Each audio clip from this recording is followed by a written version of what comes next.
trying to find a good thumbnail.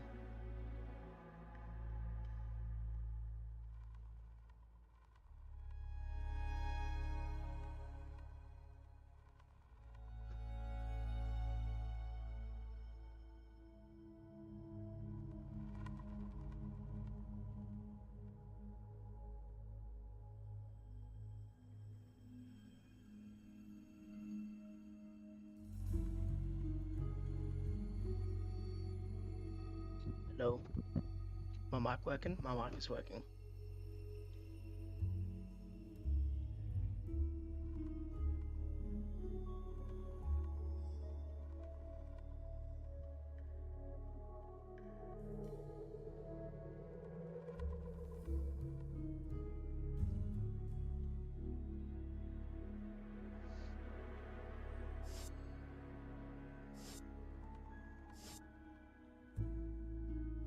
And let there be light.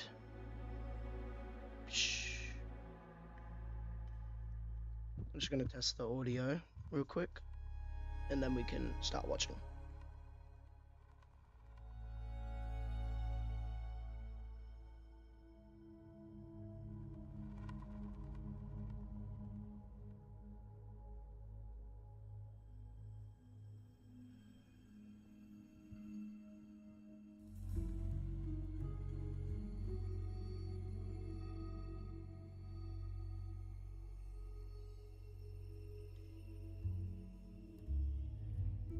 Okay. Fuck my phone. Don't do that, obviously. You know what? I'm gonna see if I can find a better thumbnail. Because this thumbnail I'm using now is cheeks.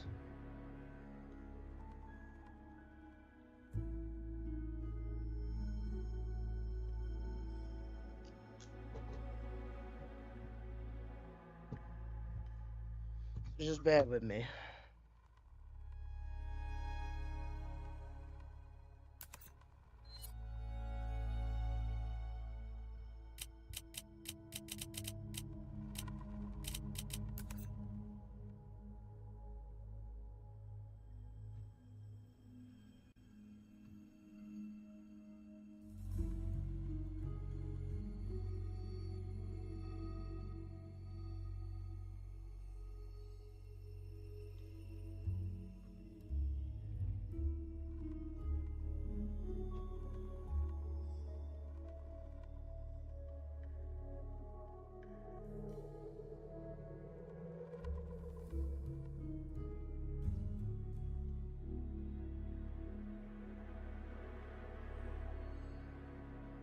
You know what? I guess. Should we just get to watching? I don't know. I'll put a good thumbnail.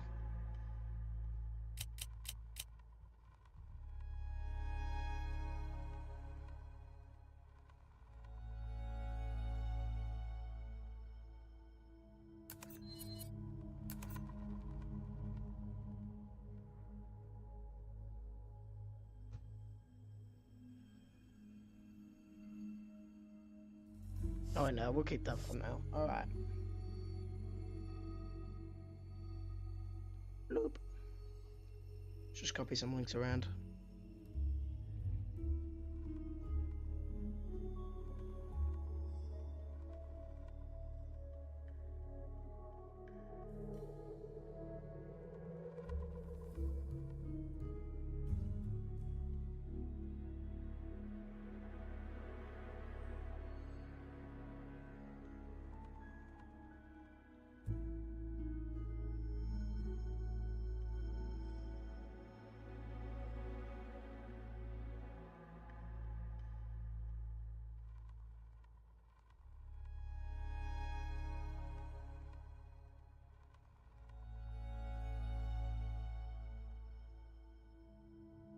Okay.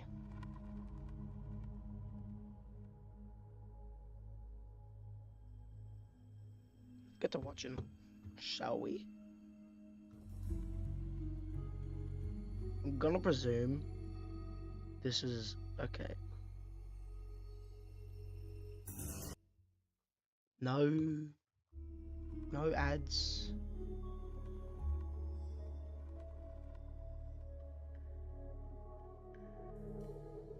Monument Mythos, season 1.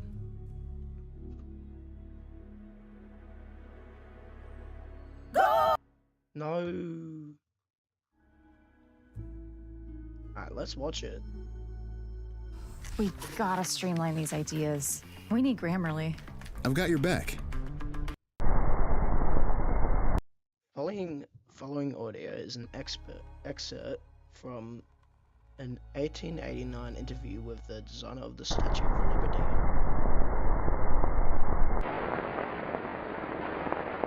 L'aspetto più difficile della costruzione était le piédestal. Bien que le statue soit destinée à être un cadeau, l'ambassadeur des États-Unis nous a exhortés à suivre les démons du président Trump. Nous avons accepté l'échappement. Nous avons reçu des exigences de taille variable pour le piédestal. Après 4 ans de demander des modifications de la taille du piédestal ont cessé. Les gens se demandent pourquoi le piédestal est tellement plus grand que le dame. Tout ce que je le dis, c'est demander aux Américains. Statue underwent extensive renovations. The official blueprint behind the changes tilted STLI 1.8084 was classified for 36 years. So something inside there, isn't it?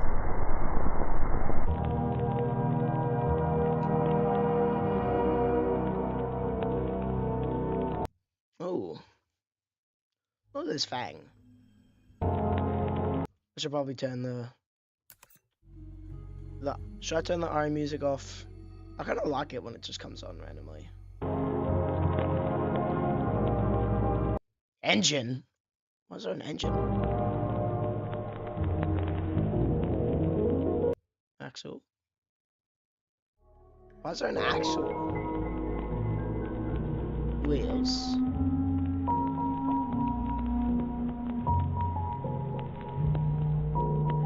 Entrance? Stairs. I can see that. Drain. Waste storage.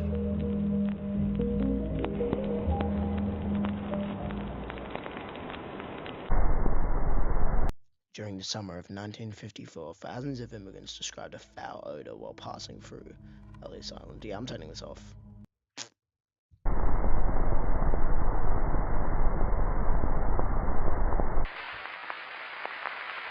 Island era orribile. L'intero posto puzzava di carne, come un mattatoio. C'erano anche uccelli morti ovunque e mia sorella ne trovò persino uno nel gabinetto. Se già la posta è così, diceva mio padre, immaginate quanto puzzeranno le città.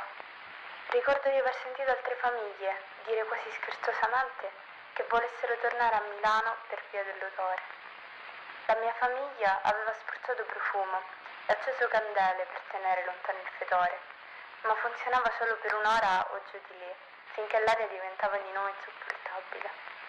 Le serate erano così calde, rimasi per lo più sveglia, anche se il resto della mia famiglia dormiva profondamente. Ricordo che guardavo fuori dalla finestra ogni notte e vedevo file di persone che venivano condotte alla Statua della Libertà dai funzionari. Se solo fossero saliti sul piedistallo, i funzionari se ne sarebbero andati e non sarebbe successo nient'altro. La mattina seguente però ci sarebbe stato un odore peggiore, come un mattatoio. Well, I think we already know what's happening.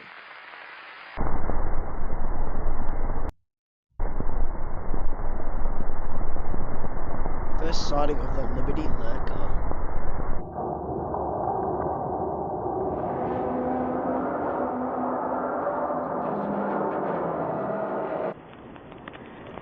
What the hell? On investigation, local authorities likened the waste storage compartment to a mass grave.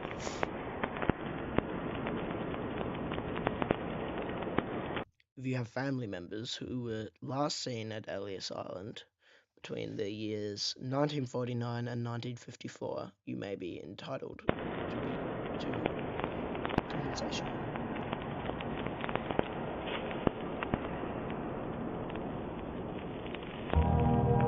Liberty Lurker. Is this the guy who does it? Alex? No.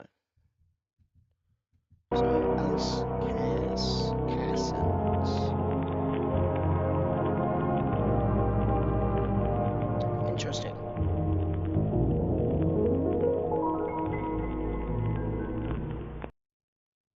Meet the world with rattling metal, roaring engines, and adrenaline madness on the No.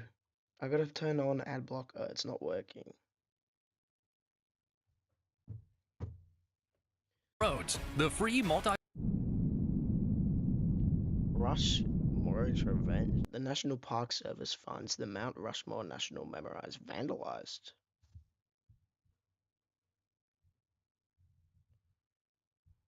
I mean, they kind of were.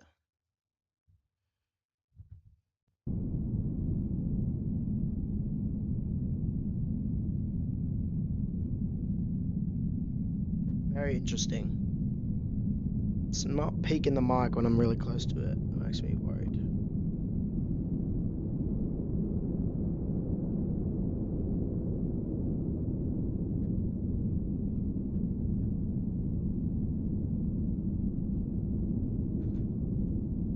Blood of Liberty will be avenged.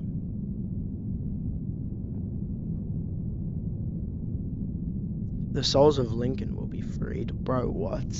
What are these guys on?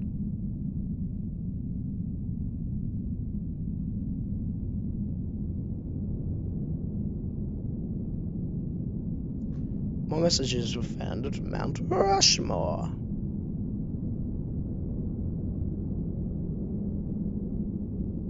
I will introduce infection next week. What?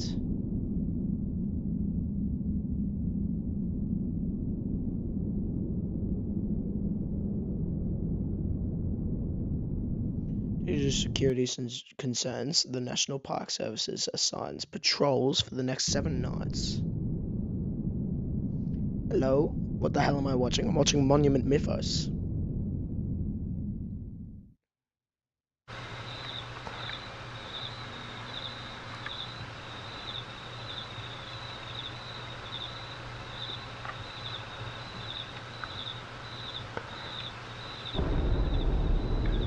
What the fuck?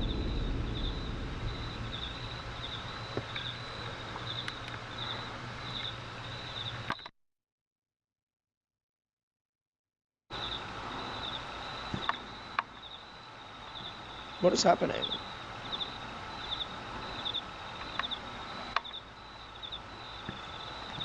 Brother, what's that?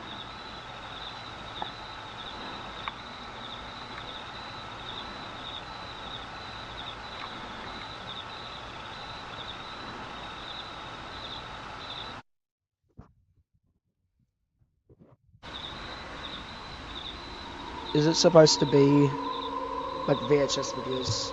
Kind of.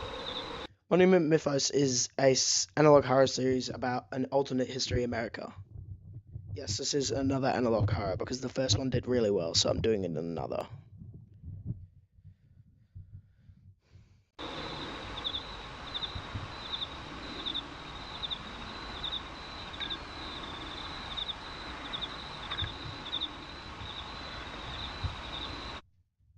Thursday.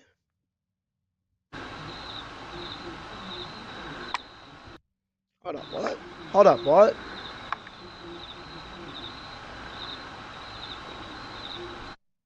$4K footage.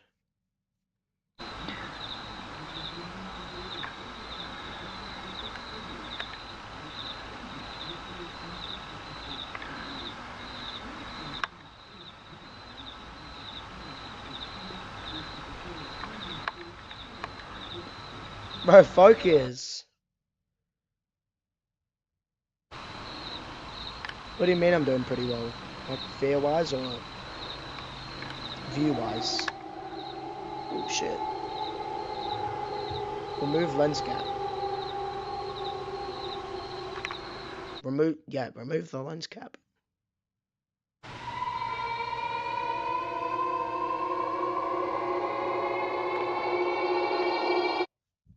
Sorry, what? Yeah, I am doing well. I'm such an alpha. Okay, what is this?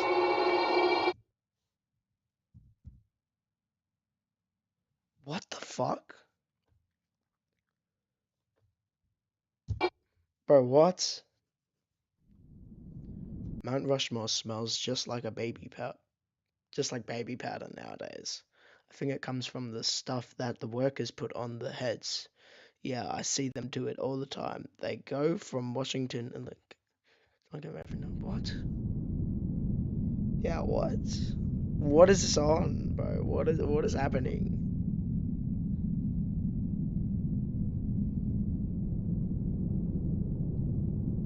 Local photographer. Brother, what? And then we get another ad. We get another ad. Used to eat baby powder. That's terrifying. Why did you eat baby powder? What? We gotta Okay, streamline. yep. I'm turning on ad blocker. This is annoying. Where is it? Where is it? Ad blocker.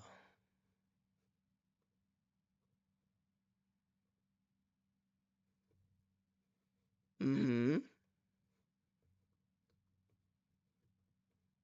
These ideas. We need Grammarly. Turn it off. Remove the ads, bro. What the hell? What if you could have? Why would you eat it? Yeah, why would Hearts. you eat it? Ask a 3-year-old you. Ask a 3-year-old you. Shut up, bro. The ad blocker's not working properly. It's really annoying.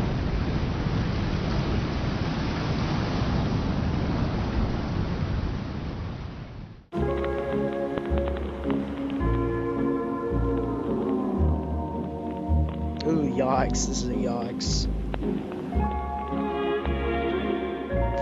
Okay, this is... I presume this is like a war film. Yeah.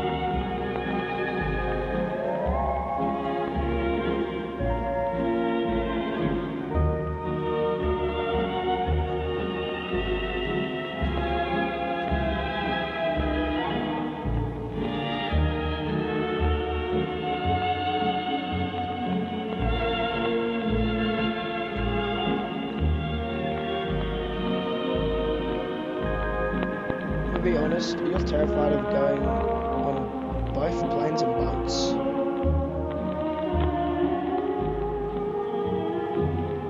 Drones.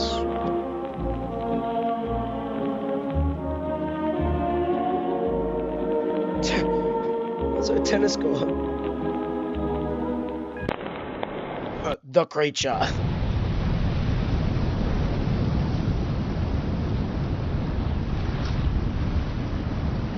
One day before therapy. This music has the theme of being a Pixar movie, and as we see before our eyes, a houses. Also, what?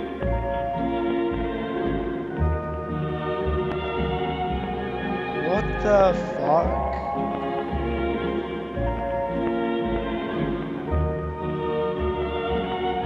What am I watching?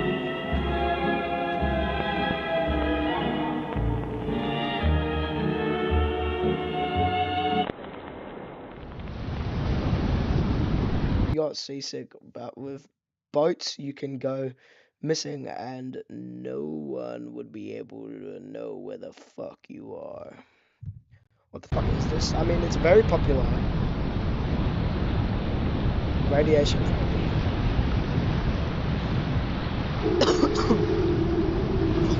What the fuck?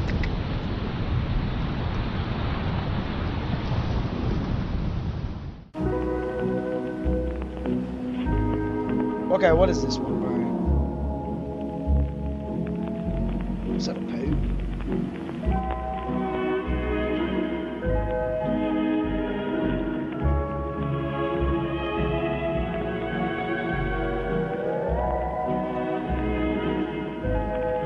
What am I watching?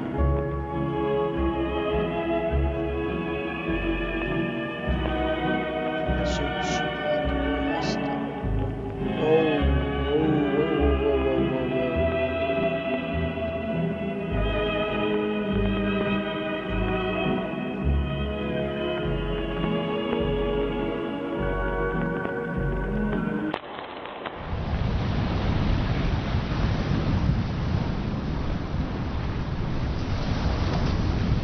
does it kind of look like distorted picture? What? No, it can't. Hello?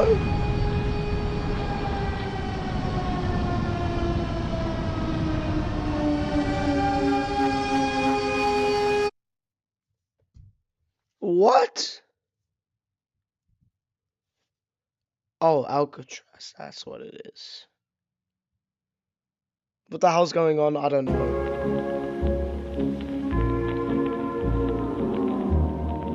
I'm lost. I'm honestly lost.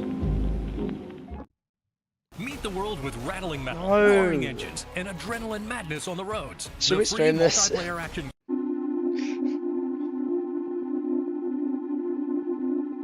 Then democracy.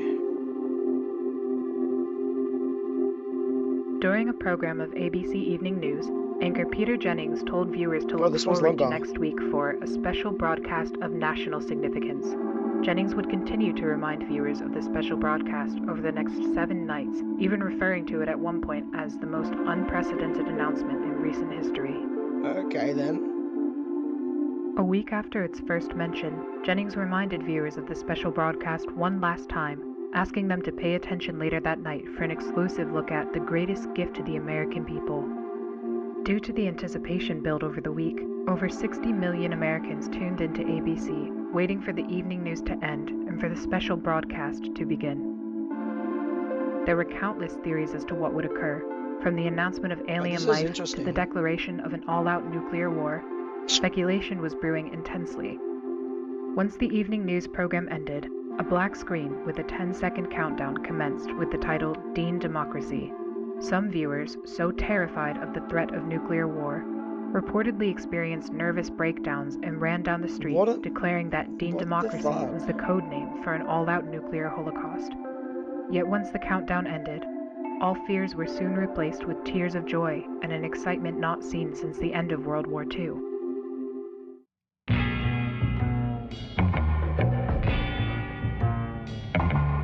What are we waiting for? Let's bring them back home. What?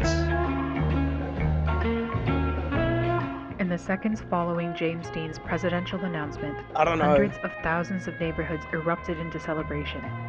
Although other candidates had promised to end the Vietnam War, none had so accurately expressed the same anger that they had felt, which Dean had perfectly conveyed in a 15-second broadcast.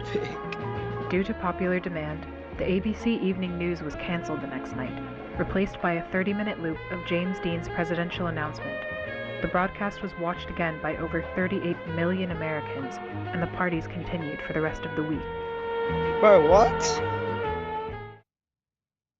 Due to repeated assassination attempts on Robert Kennedy, the Democratic Party Jesus. presidential debates were canceled for the 1968 election season. However, this proved to be no issue for Dean, as polls indicated that he was in the lead for the entirety of 1967 and 1968, despite having had fewer public appearances and rallies than any other candidate. The strength of his campaign relied on the powerful advertisements he directed that would air every Friday evening on ABC. The series of programs would be considered by many as another weekly TV series and went on to become the highest-rated TV show on television after the conclusion of Star Trek in 1967. Bro, what? Although a presidential debate was eventually scheduled 2 weeks before the election, Yeah, James Dean American instead politics. invited Yeah, opponent Richard honestly, Nixon like, to bring- a track to race bring cars back on the same night. the fucking Although reluctant 20 at first, islands. Nixon eventually agreed and went to spend the entire day with Dean, reportedly even telling the actor, "To hell with it, I'm voting for you. You're already a better president than I'll ever be." This statement, although only a rumor, would spread like wildfire in tabloids and permanently curbed Nixon's chance for victory. On the morning of November 1st, 1968, 4 days before Election Day, Anti-Dean groups hijacked radio channels and told civilians they were fed up with James Dean and that television was ruining American Yeah, youth. but After the honestly, broadcast, the groups went on to cut hundreds of power lines in the what? southeast, effectively preventing any of Dean's presidential ads from reaching any household below Tennessee.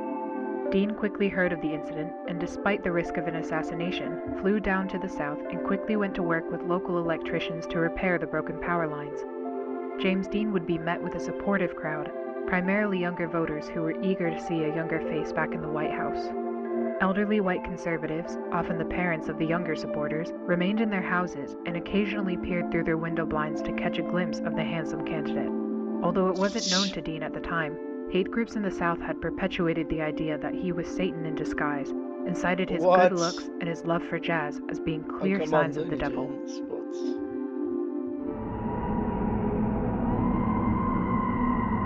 Oh.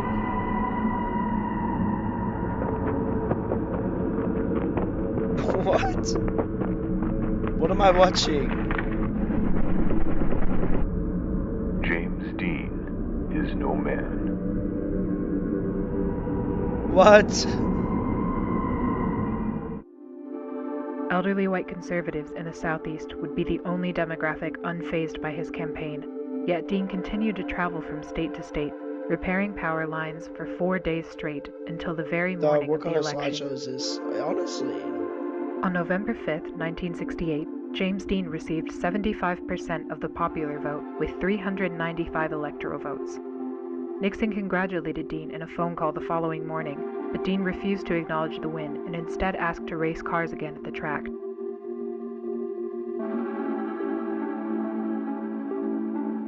On January 20th, 1969, James Dean held his inaugural address at the official Capitol Raceway. Although presidents in the past had speeches that were typically around 20 minutes, Dean spoke for less than a minute. I have a speech, and it has the flotsam that you people expect to hear.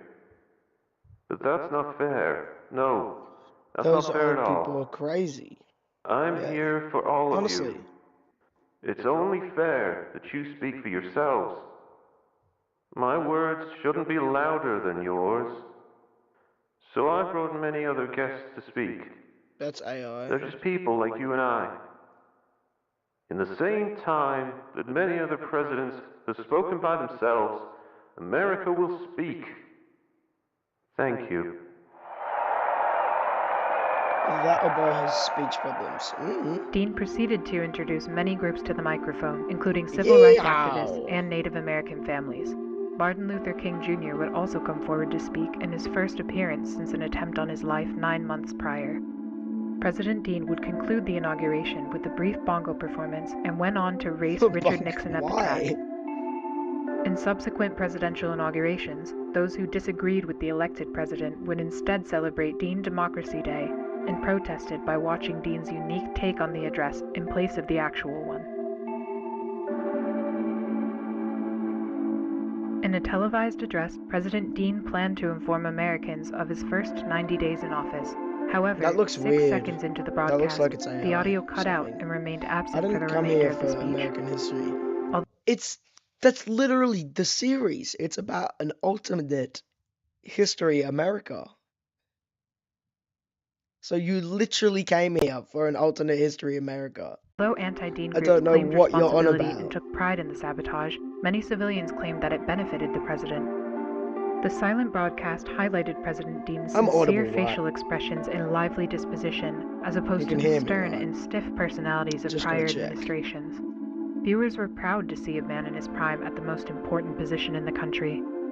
Ironically, President Dean's popularity grew after the technical It just went difficulty, down one and film viewer. Was director that Stanley you? Kubrick went on to Was call that the you after broadcast the realizing greatest that? silent film ever made.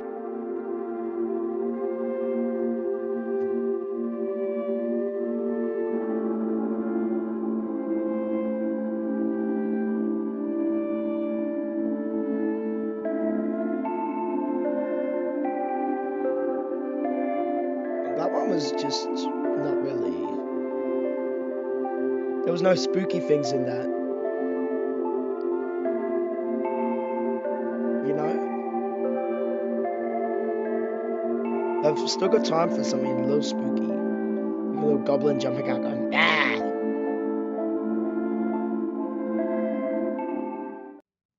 Meet the world with No. rattling metal, roaring engines, and adrenaline madness on the roads. The free multiplayer. No.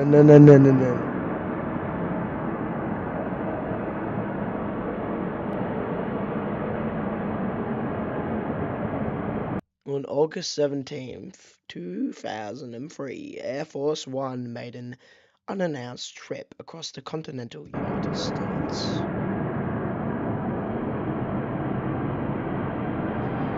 Many civilians claim to have seen the aircraft drop packages on various national monuments.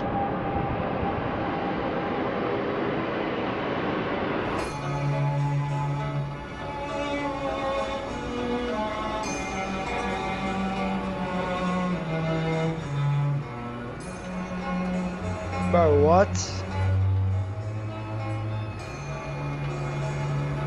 That's not the Air Force, that's just...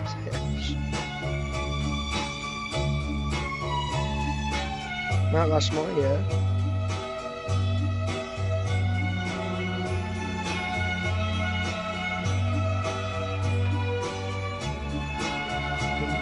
Bridge.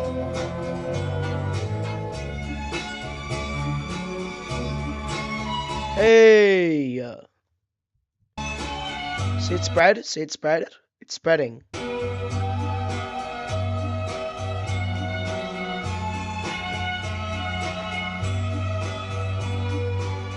We'll see clearly from here. See, look at it spread.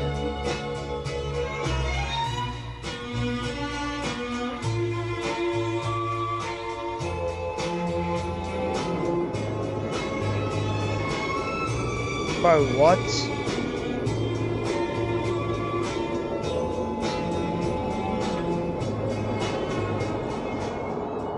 Cameraman. Yeah, honestly.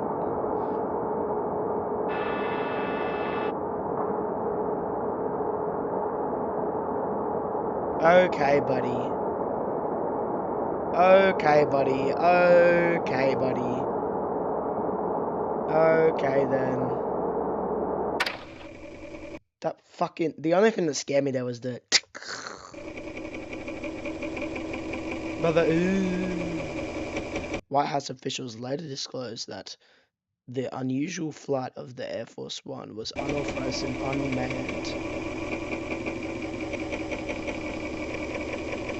The lone figure seen inside the plane, dubbed the Air Force One Angel, has yet to be identified by federal authorities. Okay, it's getting good. It's getting good. The little goblin. Ah! Let's go back for that. So it seems to be like a bipedal, alien-looking thing. He's pretty tall. God damn. We gotta streamline these ideas. No, you don't need... No. Lincoln Looker. I was a Lincoln Looker for 2 weeks. It was terrifying. One moment you're at home answering the door, and the next you're stuck in some kind of suit. What? The smell was awful in there. What? And the metal seat was so cold. The only thing you can do is look through 2 little holes. It was some kind of mask, and whenever the sun shined near, I could see the inside of it. It was a familiar face. Bro, what? Every few nights, straws would be put through the holes, and someone would feed me some weird... What? Soup. Bro, what? After 2 weeks, they found out that they had misidentified me, and I wasn't the correct Lincoln Looker. Reagan apologized, misidentified me. 2 weeks. And I wasn't the correct Lincoln Looker. Reagan apologized to me personally, and I was released with some monetary What is this? They don't care if I talk about it or not. No one would take me seriously.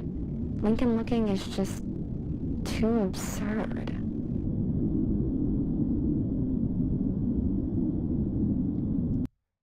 Alright then.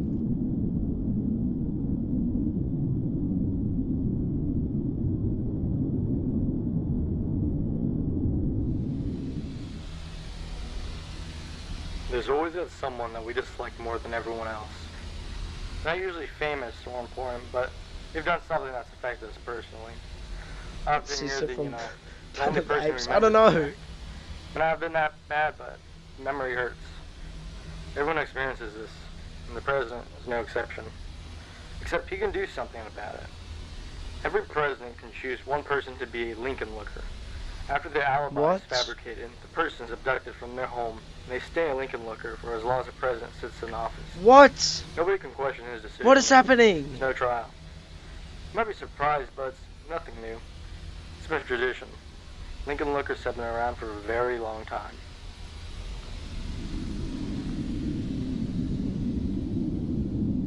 Due to rumors of Lincoln lookers were imprisoned behind presidential portraits, White House officials publicly removed and reinstalled the portraits to demonstrate there was no space. Bro, what?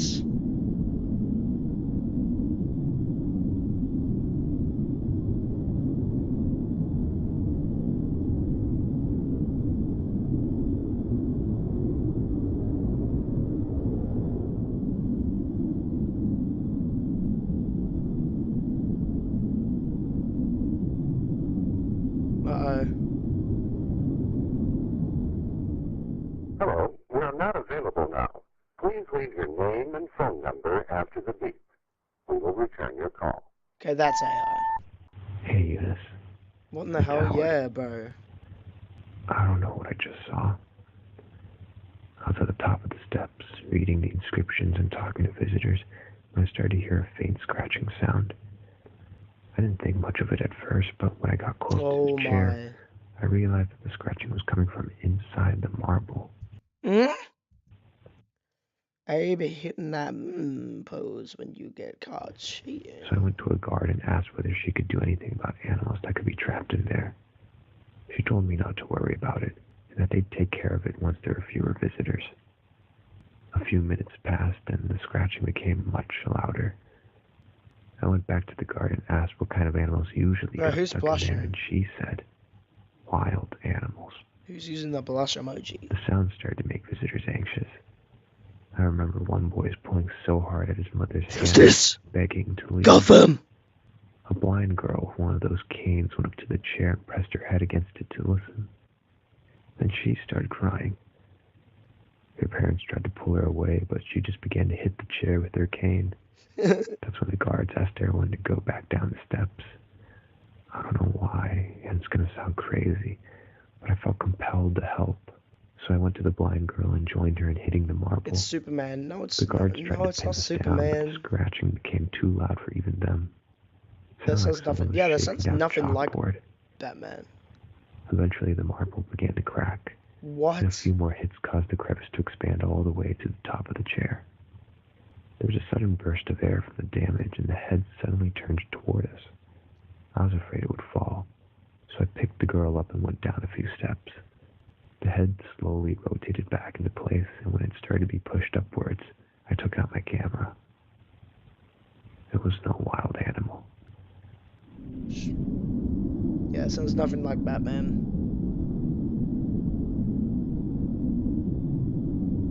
Oh no. Halamala.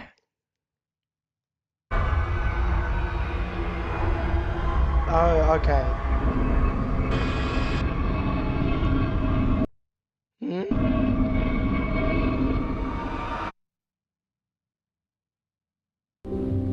Where was this? Was this like a library or something? What is that thing? Was that a Lincoln looker? Probably was. This is spooky. We gotta streamline these ideas. No. We need Grammarly. I've got your back. You don't need Grammarly. Washington wormhole. The Alright forest fell swiftly as the lumberjack swung, except for the special tree, which could not be stung. She missed her friends and the hymns they sung, so she started a tune that broke the man's lung.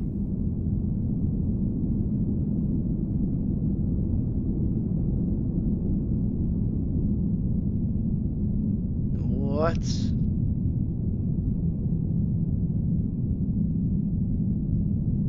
What? That's the special tree. That looks like what was in the thing. This photograph of special trees is taken. That is not a tree.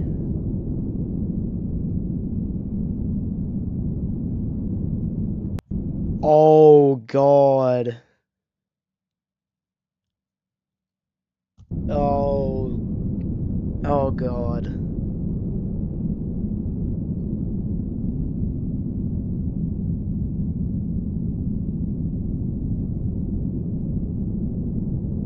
Yep, I know exactly what this is. Construction halts due to the American Civil War. Prisoners of war are seen being led into the unfinished tower. Oh. Yikes. Yep, I knew it.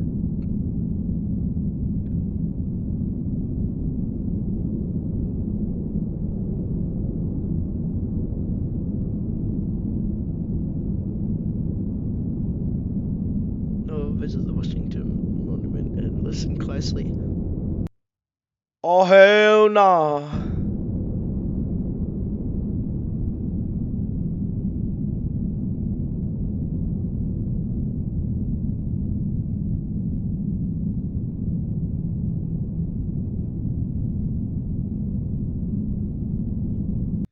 Alright, buddy. Alright, buddy.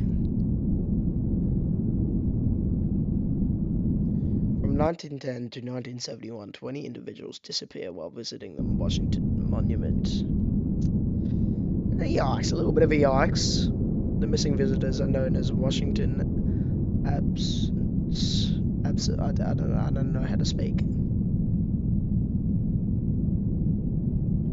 Washington Standard Operation. 19? What do you mean by 19? Classified film titled Washington Standard Operation is leaked by news agencies.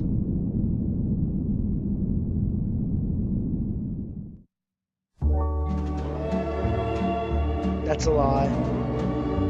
This is a lie.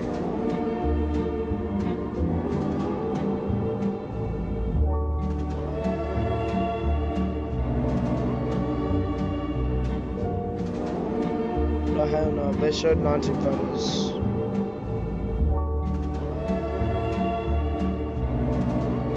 Where's bro going?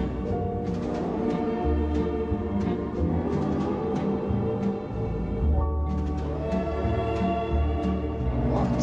What? Bro, what? I'm sorry, what?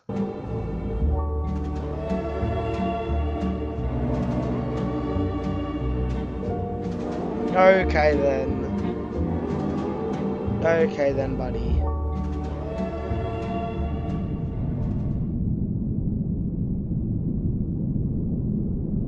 Bro, what?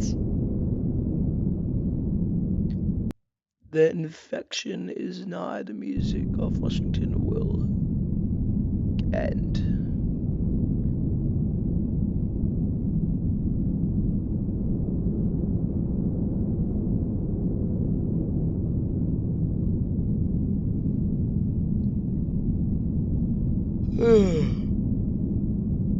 My back is killing me. Oh, buddy. What is that? Okay, John, why do you keep on reacting like that? Oh my god. No way. Oh, hell no. What the fuck?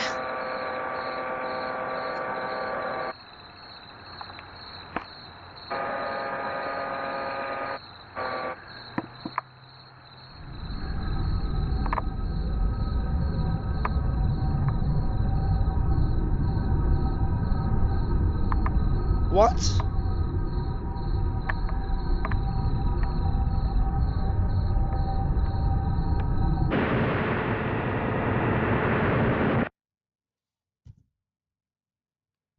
Brother, what? What am I seeing? Washingtons are found unconscious at the base of the monument. You mean dead at the base of the monument?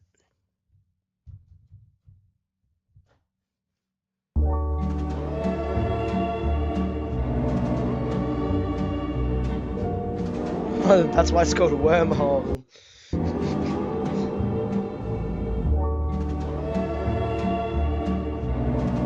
many more episodes are in season 1? We gotta streamline these ideas. We need Grammarly. I've got your back.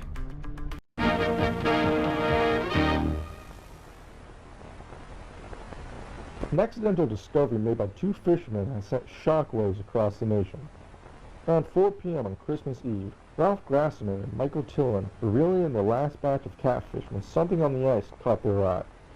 It looked like a bicorn, one of those hats from way back when, said Grassman, the other of the two who had also organized the trip. Grassman walked down the ice to retrieve the hat. When he pulled back the hat from the ice, tumbled back in shock at the sight of a human scalp, partially exposed in the ice. Tillman walked over and after a brief discussion with Grassman, agreed to remove the rest of the body from the ice. The effort took several hours, that's making but by me feel 10 gross. p.m. the fishermen were able to pull the entire body from the ice with no further damage. Although both men had presumed that the individual was already dead for some time, Tim exclaimed in shock when he reportedly saw the individual's eyelid twitch. What? Grassman suggests to immediately take the body. Individual's eyelid twitch. So that's just him opening his eye. Grassman Yeah. suggests to immediately take the body home in an attempt to revive the frozen man. They proceed to carry it back to Grassman's apartment. They laid the body in a full bathtub, gradually raising the water's temperature throughout the night to prevent shock. Grassman claims to have learned this technique from a pulp magazine he had read as a child. At 2 a.m. the following morning, Tillman claimed that an individual briefly regained consciousness and shouted, "Victory or death," while Grassman rushed in the living room. By 7 a.m., the frozen individual appeared to have relapsed into a deep coma, which prompted Grassman to phone the local authorities. And that's why he hadn't called medical personnel earlier. Oh, hell no, bro, chill. They didn't want to risk the lives of the first responders, who had been driving on slippery roads in the dark. Shortly after being phoned, paramedics arrived and rushed the frozen man to the Delaware State Hospital. Throughout their experience, both fishermen thought the individual's face seemed vaguely familiar. It was only when Tillman pulled out a dollar bill that the connection was fully made. When we first dug him out, we moved his clothes so that we could carry him more easily. Clothes weighed a ton because they were completely frozen over. By day, if we saw the clothes without ice, then we could have no doubt that we dug out George Washington. Although Delaware State Hospital has declined to comment on the identity and the condition of the man, Grassman brought the bicorn hat from the previous day to the Delaware History Museum, where historians confirm to be an authentic piece from the 18th century. The validation raised more questions than answers, as further research revealed that no Washington reenactors or artifacts have been reported missing. Grassman believes that the man he dug out from the ice is the true George Washington, and the former president had become gravely ill while crossing the Delaware River. No, claims that the imminent death that is of not Washington Georgie, could have been boy. devastating to the war effort, so his condition was likely kept secret by having a double acting as the president until 1797. And asked for an explanation to why the body had been found so far from the site of the battle, Grassman replied, "He either drifted away or his men purposely planted it far away so that no one could find it." During Saturday's morning press conference, President Dean shared his thoughts on the discovery in 2 words: "I'm surprised."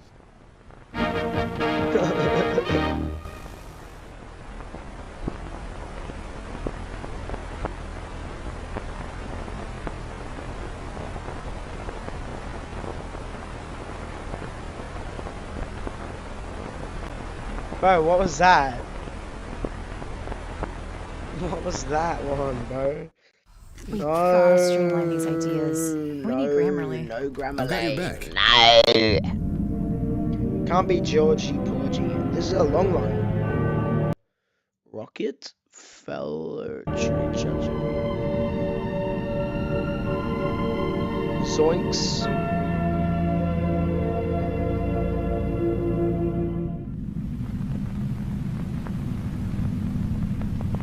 During the first winter of the center's construction, the workers set up a Christmas tree just outside the entrance.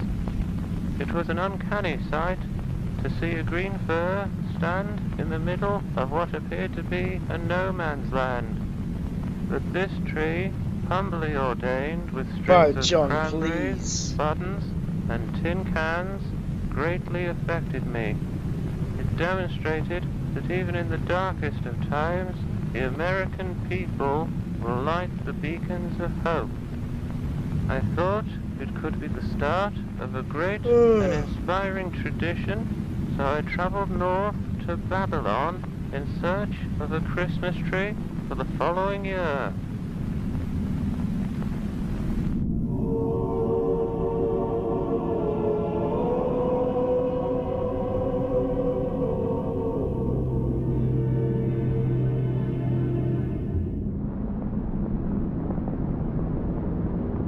For 12 days and 12 nights, Mr. Rockefeller looked for the best tree in the forest. How about this one, Mr. Rockefeller? No, that's too small. No, it's much too short. Yeah. How about this one, Mr. Rockefeller? No, it's much too tall. How about this one, Mr. Rockefeller? No, saying, it's much oh my too god, average. because of ads. Mr. Rockefeller soon feared that he would leave empty-handed. It's much Then, too on the average. 12th night, just as he was packing up his stuff, Mr. Rockefeller heard the sweetest tune in the air. No. It sounded as though the very wind itself had fallen in love. No. He and his men followed the song and found themselves at the base of a very special tree. How about this one, Mr. Rockefeller? No, that tree's far too special. For the rest of the night, the men swung their axes at the special tree. Chop, chop, chop. However, when the sun rose, the tree was still standing. Their axes had left no marks at all. Mr. Rockefeller was surprised. The next day, Mr. Rockefeller and his men laid 100 sticks of dynamite around the tree. Okay, isn't the purpose to actually get the tree instead of fucking blow the tree up? 3, 2, 1, boom! John D. Rockefeller, that awful bastard. The special tree continued to stand. Mr. Rockefeller was surprised. So Mr. Rockefeller decided to hire the best team of grave diggers to take the tree out of the ground. After a week of digging, they told Mr. Rockefeller the tree will be out in 3 years at this rate. Mr. Rockefeller was surprised, but he decided to let the grave diggers work. He would pick the next 3 best trees for the next 3 Christmases. But by the 4th year, the special tree was ready to display.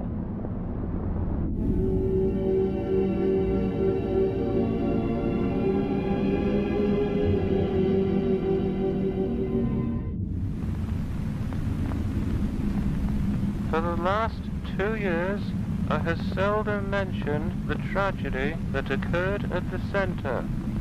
Many have taken offense at my silence, claiming it to be the result of a desensitization to workplace accidents. Indeed, I have seen enough accidents in 3 lifetimes, but nothing could have prepared me for what happened at the center. For some time now, my friends have blamed the center's original construction workers for the tragedy, since it was their very own Christmas tree that had started the whole tradition.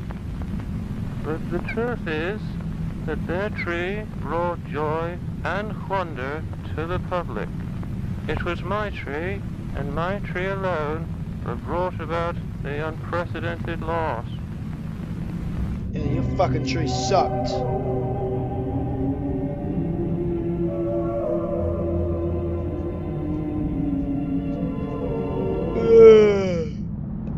On a cold December morning in Midtown Manhattan, Rockefeller's men slowly raised the special tree. Heave ho! Heave ho! Everybody say oh, ho. By the afternoon, the special tree stood tall and still.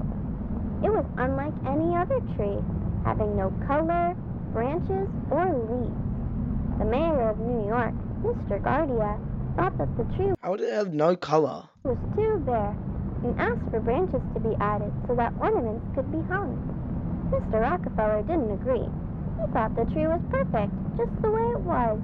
So I'm gonna presume Rockefeller has been like brainwashed by this tree, saw this tree, and it's like the music is kind of like brainwashing him. But since Mayor It's my Gardia theory. had been one of his best friends, Mr. Rockefeller told his men to glue some branches on. I, Virginia, watched as the men placed branches on the special tree. I had saved my money for over 9 months to purchase a little star ornament because I wanted to be the very first person to decorate the Rockefeller Christmas tree. It laid in my pocket while I watched because I planned to hang my ornament as soon as the tree was standing.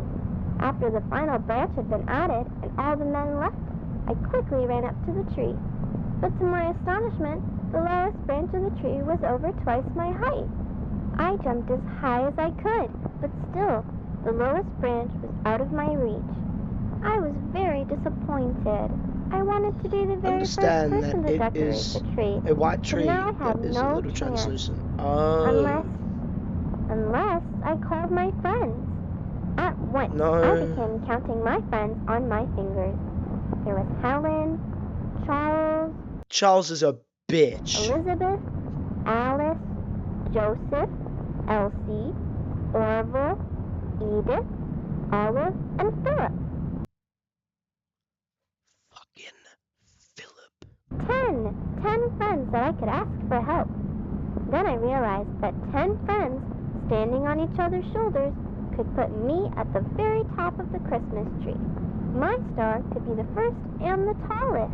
Your friends are going to get eaten. Without a second to spare, I ran from door to door asking for help. Knock, knock, knock.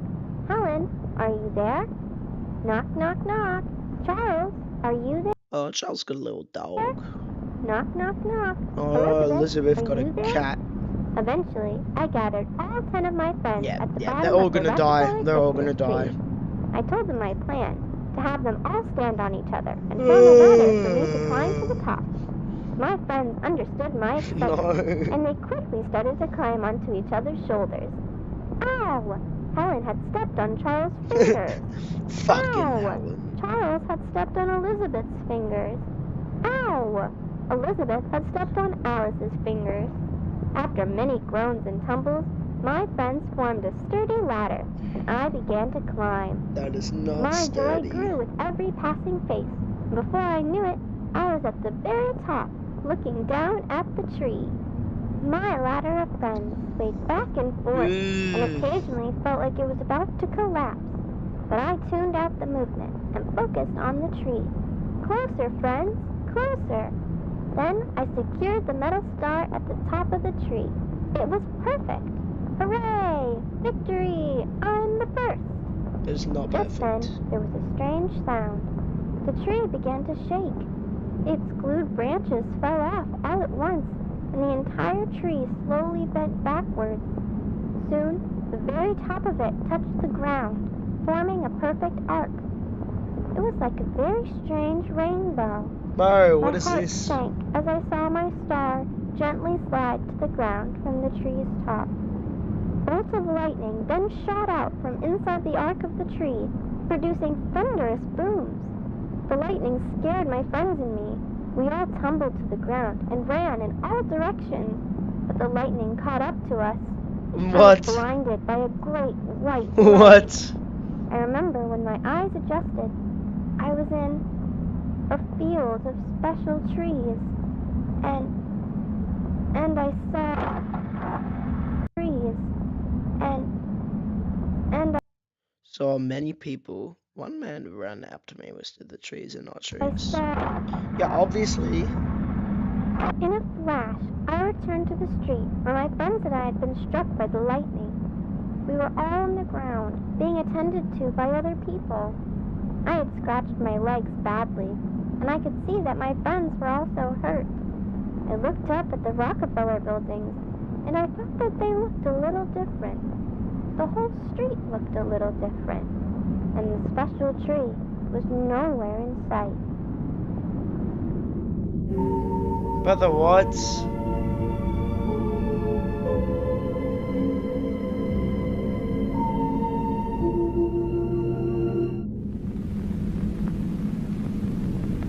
It is only natural for the reader at this point to wonder why the incident has been referred to as a tragedy.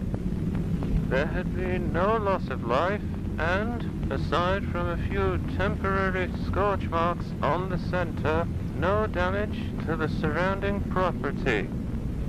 I, too, assumed it was a mostly inconsequential event, likely an electrical accident whose effects were exaggerated by the children at the scene.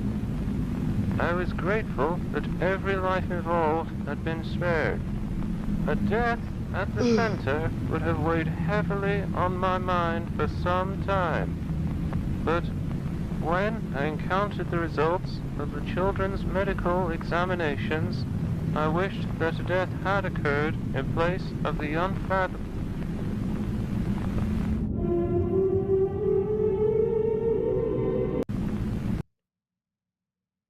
That doesn't look that bad.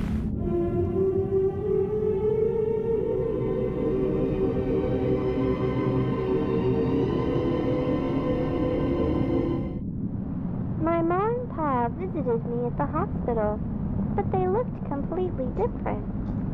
Ma looked worried. After she wiped her tears, she asked, "Did you hang your bear at the Rockefeller tree?" I answered, "It wasn't a bear. I was going to hang a star." To which they asked, "What do you mean?" Pa asked, "Where did you get these clothes?" I answered, "These are my clothes, the ones you helped me put on this morning." To which they asked, "What do you mean?" What the fuck? My ma then asked, "Why are there dots all over your face?" I answered, "Those are my freckles. I've had them since I was little." To which they asked, "What do you mean?" My parents quietly left my bed and talked to my friends' parents. Then they all started to cry and yell. The nurses made them leave, which made me feel better. None of us thought that our real parents had visited, but they all did feel familiar. Orville and Philip were especially shaken. They didn't even share the same last name with their parents. What the hell indeed? The nurses tried to convince us that those who had visited us were our parents, and that we would come around to properly greet them after we healed. But it was hard to believe. Whenever I looked out the window, I saw that Manhattan looked different from memory. Mr. Rockefeller himself was kind enough to visit us in the hospital. He asked us whether we were okay, and then after some time, he and the nurses began to ask us some very easy questions about American history. With every reply, they would chuckle and shake their heads, until I told Mr. Rockefeller who I thought he was. He chuckled at first, and then became silent, as if the simple fact had deeply affected him. What is happening? He had asked all my friends a few more questions about himself, and with each answer, he seemed a little more scared. Mr. Rockefeller quietly stood with the nurses for a while, before he wished us a Merry Christmas and left. That evening, the nurses took x-rays of us to make sure we hadn't broken our ribs. They traveled to an alternate universe. Those taking the x-rays are more than happy to show their patients what the pictures look like. You are very smart. I think so. Because it is called the wormhole, right? It was called the wormhole. And each one got zapped. Yeah, I agree with that. I agree. I think they got zapped to an alternate dimension. Like, yeah, when I probably. asked to see them, the nurses ignored me. I didn't fall asleep that night. I kept my ear close to the wall to hear what the nurses were saying next door. I heard one sentence over and over. Everything's backward. I wonder what they meant you're by right. that. Oh. I never told my friends, because I didn't want to scare them. But I spent the rest of the night with my hand to my chest, wondering if my heart was ever on the right side.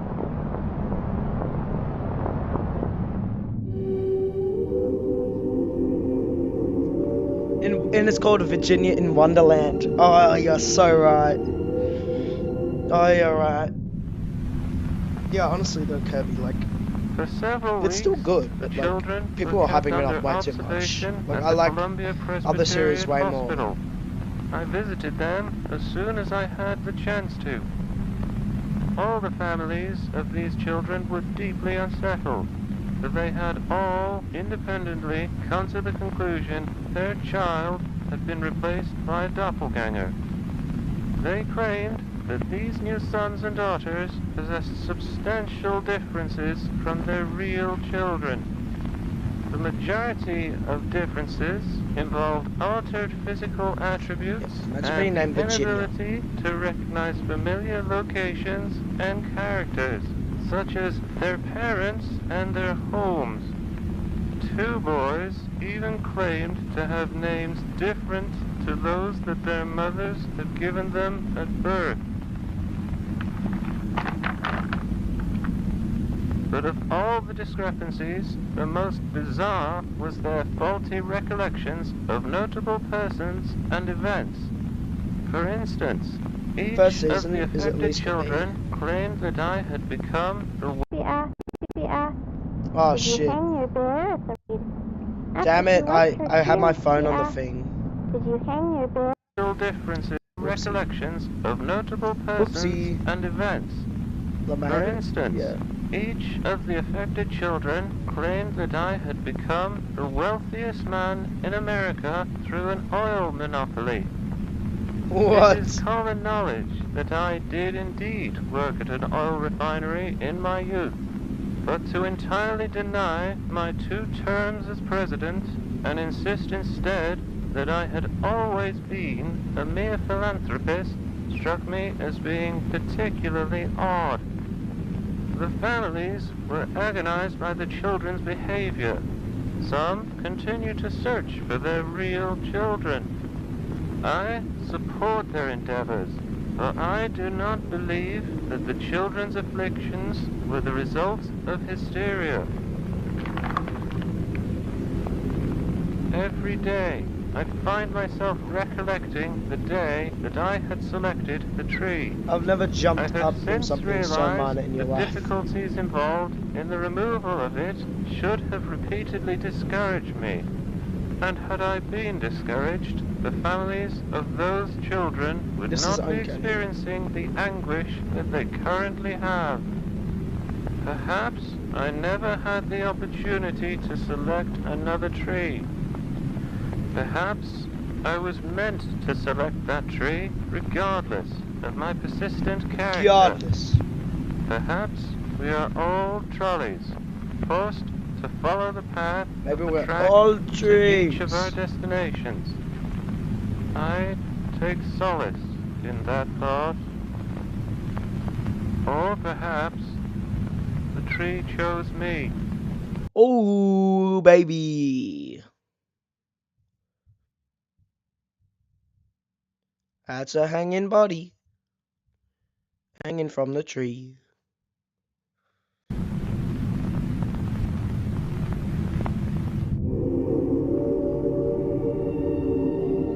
Oh, do we get another one of Tina, or is that the end?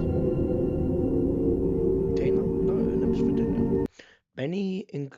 Many, including my father, believe that the 1934 Christmas tree vanished. This is untrue. I've seen it wandering in the plaza on many occasions. It resembles a man far from any tree. Far more than any tree.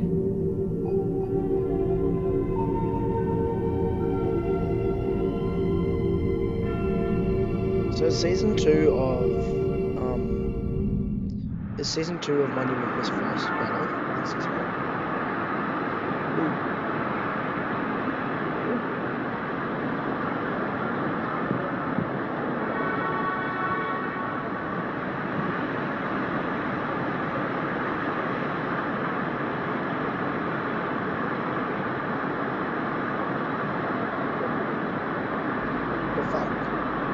What the hell?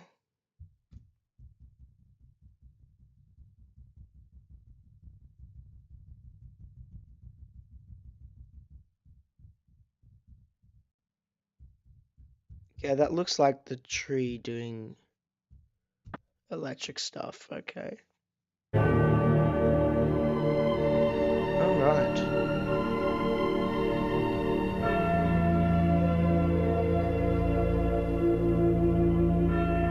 Okay, I'm just gonna take a quick break and call my mother.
Testing, testing, we're back, we're back. I'm now texting.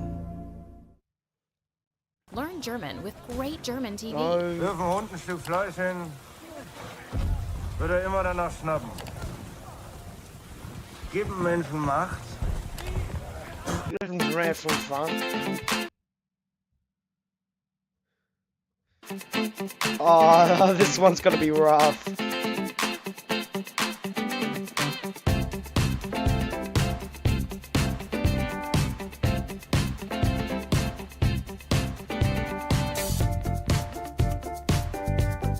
Hold up.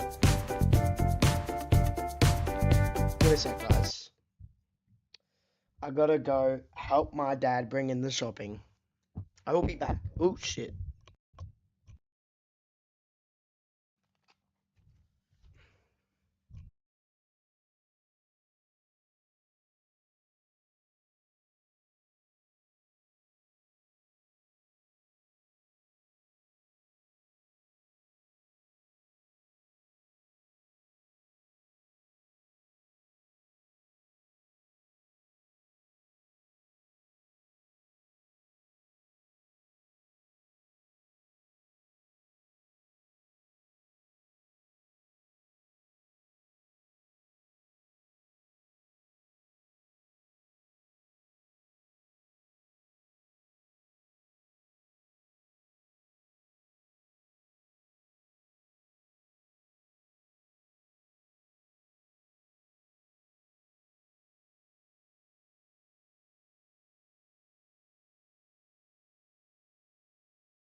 Okay, I'm back.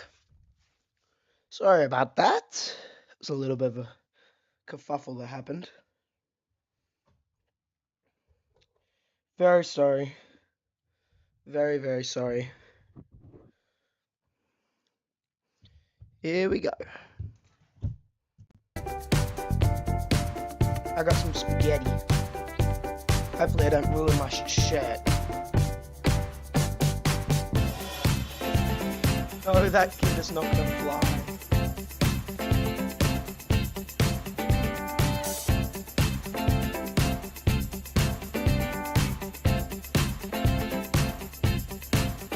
Then I saw something really weird.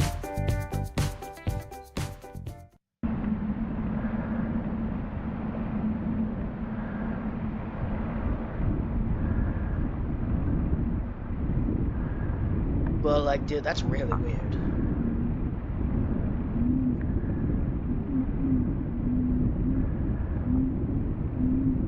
It made the whole place smell vinegar.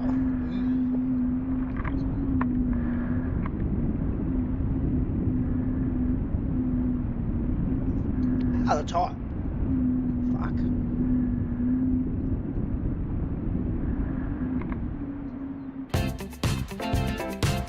No, I'll just cut back from that. Rock on, brother. I wish this man would appreciate me like you did.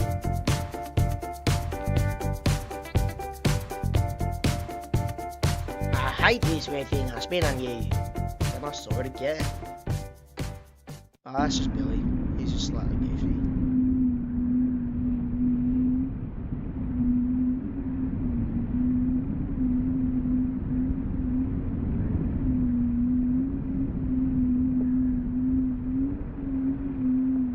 Bro, what are the cameras in this thing? Okay, like, what are the cameras in this thing?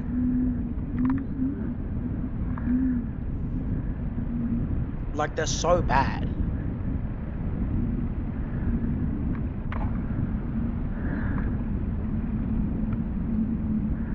Peekaboo.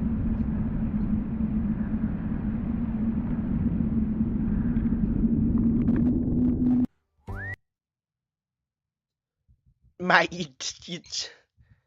you don't just cut on from that, okay?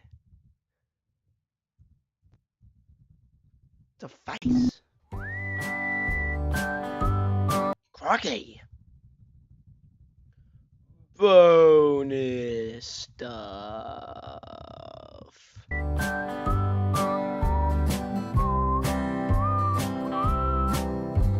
Oh no, we're gonna die. Alright, who is this kid?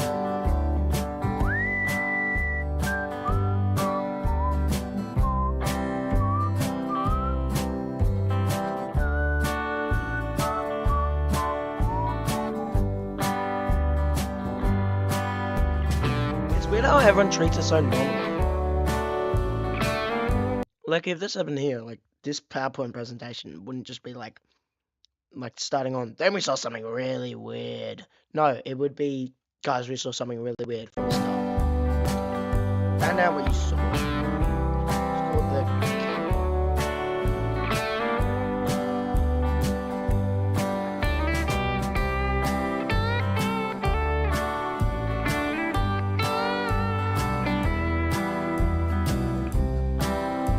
Did he?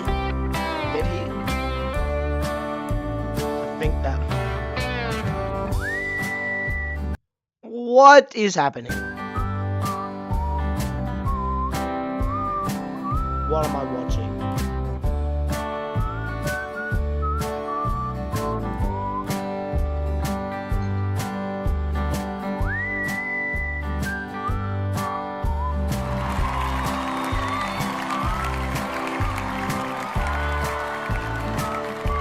Such a fun, feel-good and normal event. That's not cheering! That went from cheering to screaming.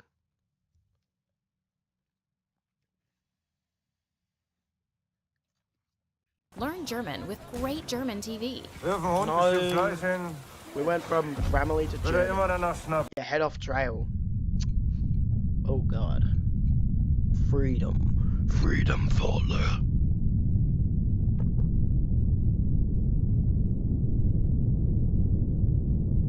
I got spaghetti.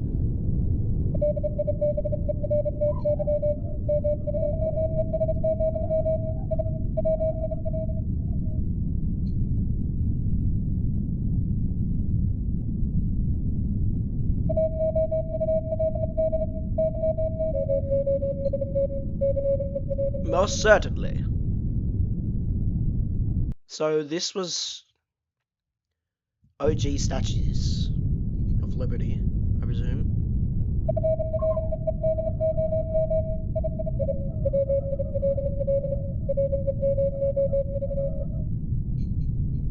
Six weeks later.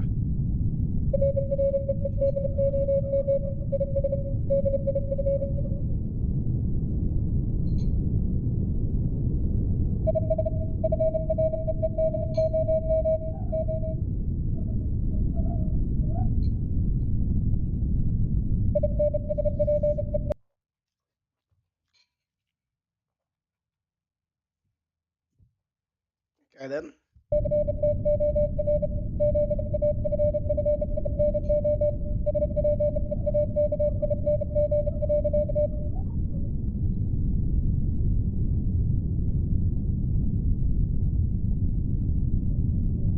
What's at the thing at the top? I want that to go away. Yeah, thank you. 5 aprile. Gli schizzi di Papino della Libertà sono stupendi. Lei assomiglia alla mamma se fosse una regina. Ho chiesto a Papino se potesse fare una statua che mi somigliasse. Ha detto sì. 10 aprile. Oggi Papino è andato al suo studio. Gli ho chiesto se avesse già iniziato a lavorare alla mia statua ed ha continuato a sorridermi. Io credo di sì.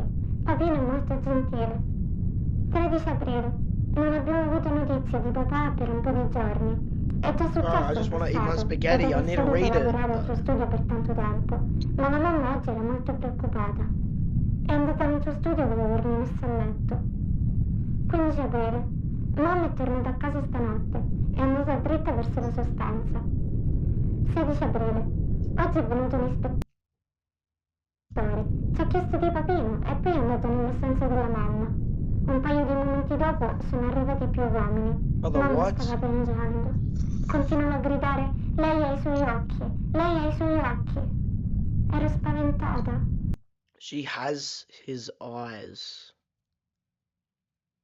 What? Sono scappata via dalla casa. 18 aprile. E ricordo Remember about how the statue would be on. Papino dire alla mamma come la statua sarebbe stata messa in una nave chiamata Monarca.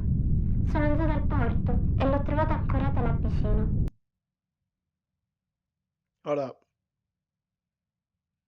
Accanto alla nave c'erano alcune scatole. Parti della libertà erano in ciascuna di esse. Mi sono intrufolata in una scatola che era vuota. Spero che venga mandata dove sta Papino. Sento il suo spirito vicino alla libertà. 21 aprile. Sono molto affamata. Le scatole sono legate con una corda, quindi non posso uscire da sola. C'è un forte rumore nella stanza, come dell'argilla trascinata per il pavimento. Posso sentire le corde che vengono tagliate e qualcosa di grosso uscire da una scatola. È Papino? Ci sono molti altri suoni, come legno che si rompe.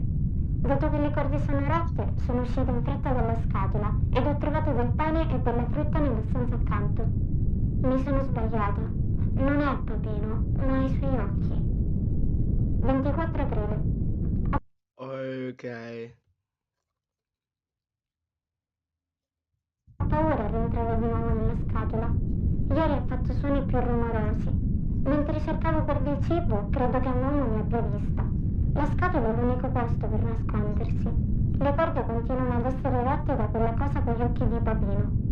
Ho paura che quella cosa o quell'uomo possano aprire la mia scatola. Non scriverò più molto, perché ho paura di fare rumore. Scriverò nuovamente quando arriverò sulla terraferma. And then it just ends. 29 aprile. La cosa con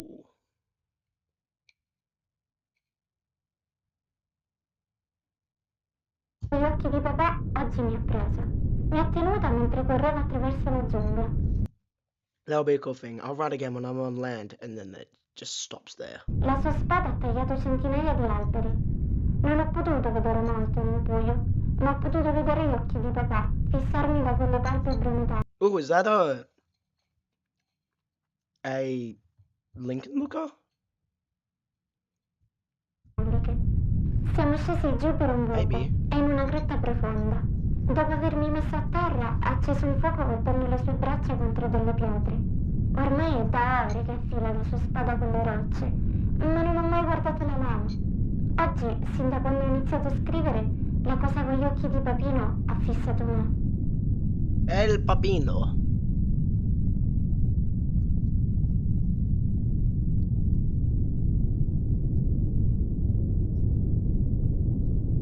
Aprile. 6 casse sono state caricate all'alba. Sono pesanti. Su squali esse contiene una parte di una grossa scultura. 29 aprile. Su squali Told me that the goddess freedom each kite was fastened. esse contiene una parte di una grossa scultura. 29 aprile. Siamo atterrati pronta all'alba. La nave ci ha messo ore per approdare nel porto. C'erano molti buchi neri di postiglio. Ciascuno di essi ha permesso l'enorme quantità d'acqua di entrare. Senza il catrame saremmo affondati in 3 giorni. Abbiamo aperto le casse per gli ufficiali della dogana. Le casse erano vuote.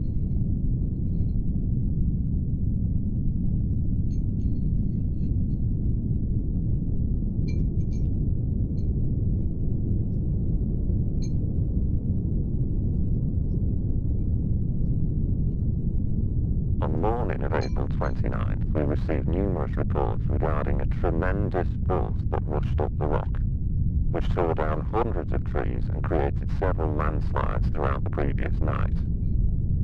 One civilian likened the phenomena to the work of a gigantic crazed fella. Due to the sheer number of reports and the high level of concern in the surrounding community, I deployed myself along with 13 officers to the rock in search of an explanation. We discovered that there was indeed a newly forged trail through the dense foliage stretching almost the entire height of the rock. The trail was astonishingly linear, with no bends in the path.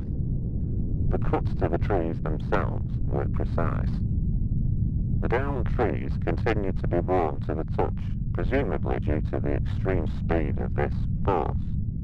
A few fires present along the trail were extinguished by fellow officers as we traversed the rock. The path ended at a large crevice in the ground, which looked to be an entrance to a large underground cavern. After requesting additional men and equipment, Officer Hadley descended into the crevice. It was not long until Hadley exclaimed in fright and urged us all to enter. Within the following hour, the majority of us were in the cavern, which appeared to be an undiscovered offshoot of St. Michael's Cave. In the middle of the location stood a plaster model of a tall Greco-Roman statue of a woman. Surrounding this sculpture were the splayed remains of an individual, flattened like a set of clothes. Oh, God. It was the girl. The girl was killed. A hollowed-out torso was stretched a quarter of the way up the statue, the sight of which compelled a few of the officers to exit the cavern. The human remains were collected and sent to the morgue, while the sculpture was cleaned and lifted out.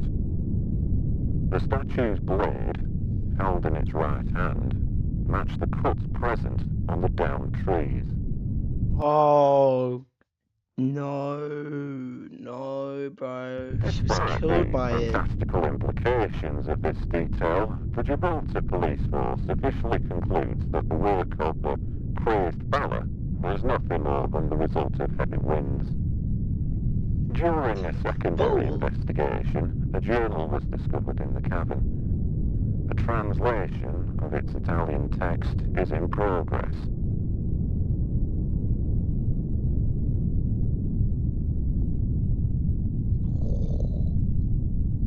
I love how like in the Roman numerals, I love how like V got like a teaser trailer in the previous number. Y'all notice that? Arrives the tight-knit wooden ship. The plaster body is absent. Instead, a tall, wounded woman, sleeping in its vessel, donning a helmet wrapped in a robe, clutching a sword and a damaged shield.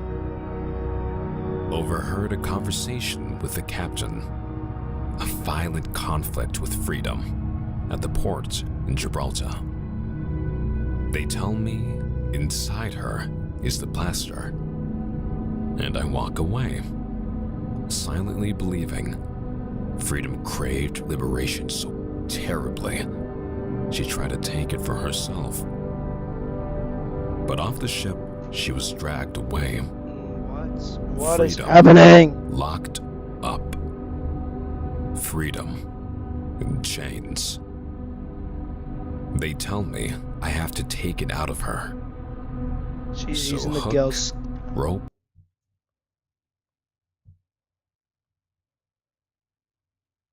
Oh my. Peel and pull. When it was done, freedom stood motionless. Freedom stood still. I see the final bronze woman, and I feel as if, maybe even hope, she's only dormant now, and will awaken again.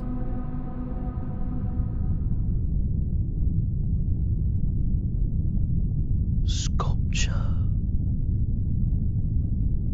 Oh, it's the Dane thing. Yeah, I'm not reading that. I ain't reading all that. What? Ada? Welcome back? Yeah. I'm gonna go like real quick, just for like literally 5 seconds. Like, I'm serious this time. Because I just gotta put my plate in the dishwasher. Because I ate my food.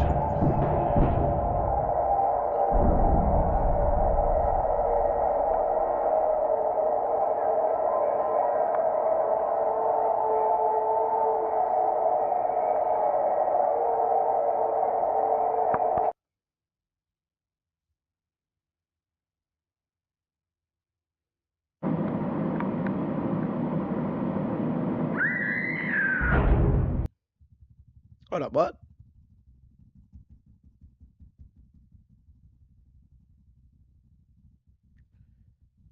That was the thing, right?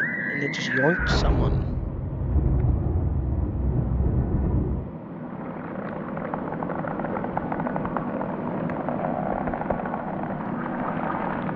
Point up!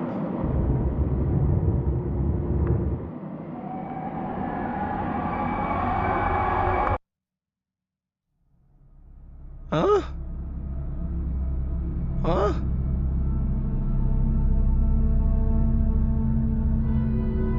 Alright, I gotta quickly. I'm just gonna put my stuff in the sink.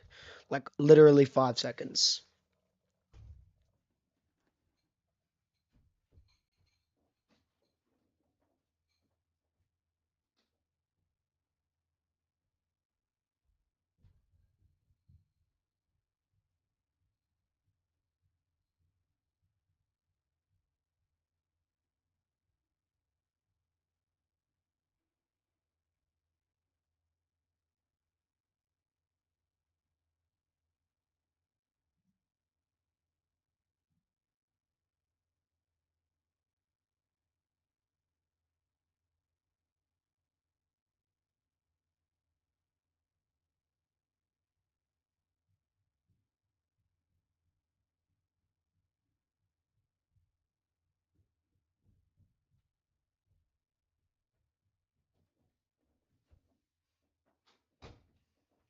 Ugh, now my room smells like spaghetti.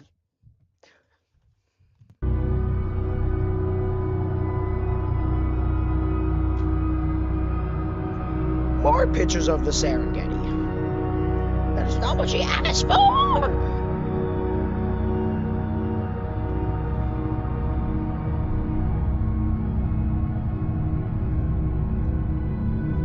February 2021. Oh, that's the end of season 1. Okay. I would rate that. Okay. We're gonna do this in like a tier list fashion. If I think series like Greylock and Vita Canis. No, Vita Canis. In all honesty, Vita Canis is not up with Greylock. Greylock is an S, alright? Vita Canis is like my personal favourite, but you know, should read the description. Nah! Vita Canis, like, is my favourite one, but like, in all honesty, it is not the best, because it wasn't fully planned out. So in my mind, it's an S, when in reality, it's probably a B. This is probably on the same level. It had some good spooks in there, and I like the story of it. So this is, if Vita Canis is a B, this is also a B. But in my mind, Vita Canis is an A plus. No, S plus. It's my favourite. Alright, season 2.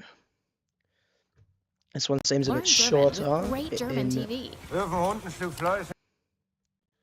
This is gaming. No, it's not shorter at all. Oh no. I'm gonna be here forever. Now let's learn about the sides and corners of different shapes. No. A side or an edge is a line I must move the segment that luggage. joins two adjacent corners of a shape. Alex? What? A corner Oh wait, yeah, I was gonna do something.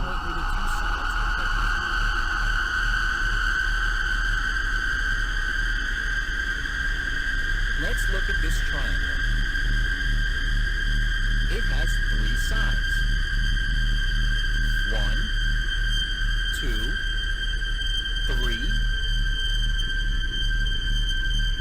3. It also has 3 corners. 1,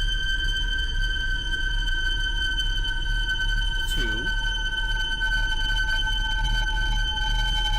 Oh shit. Learn German. Alright, real quick though, I forgot I was gonna do this. This is only gonna take like a little bit. This guy, came on my stream once, he showed me his analog horror. In all honesty, not very good.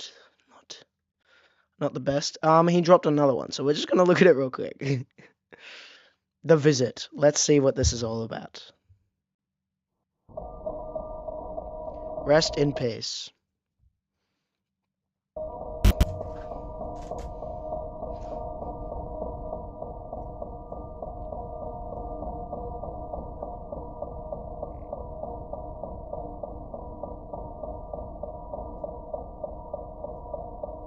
What the hell? What the hell this? Close that goddamn fridge.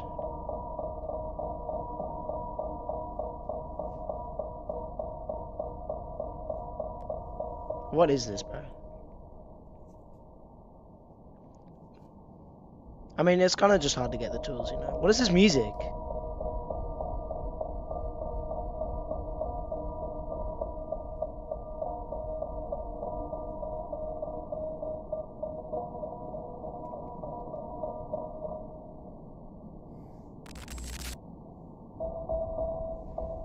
What is this?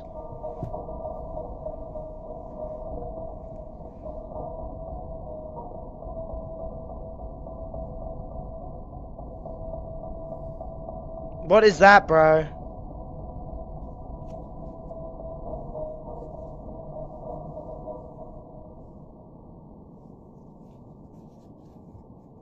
I'm not gonna get jump scared here, right?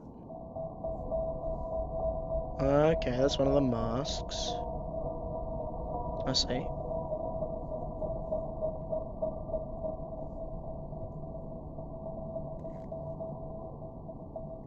What is that?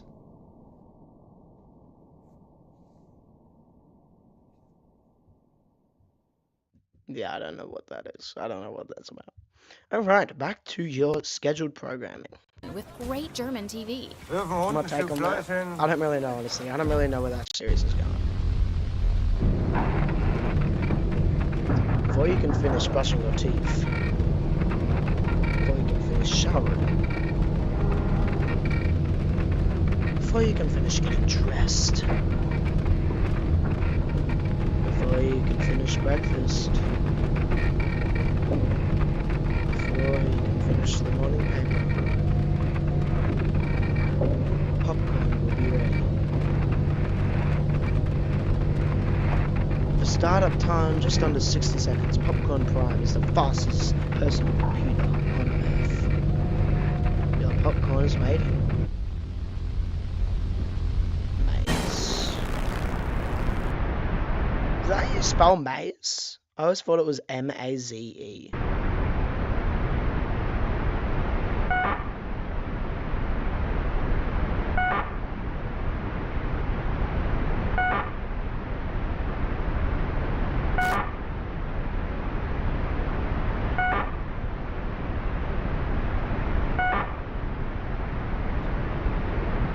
What the? I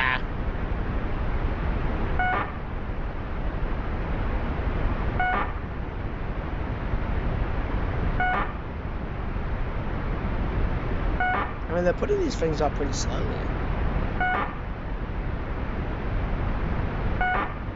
Oh, no, they're putting them up all in 1 year. Oh, I know what this is. National Computer Park Safety Commission wanted to know about the mandatory recall of all personal computers. Personal computers may pose a risk to American lives and infrastructure. Properly disposing your computer at a local hazardous type collection center.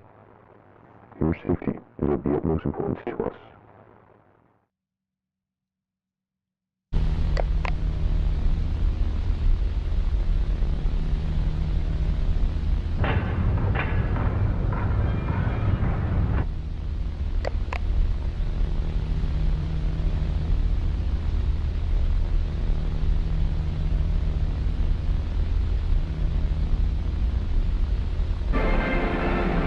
Delegation pays him this ovation and rises to its feet. Steve Jobs robbed careers. What?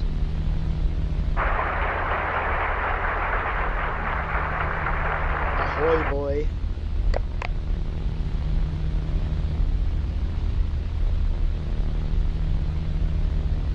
To infiltrate the first system to control truth force of the mass destruction. Ooh.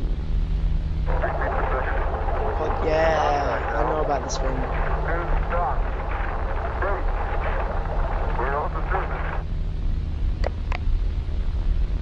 Maze is attacked. Wah, wah. What the fuck?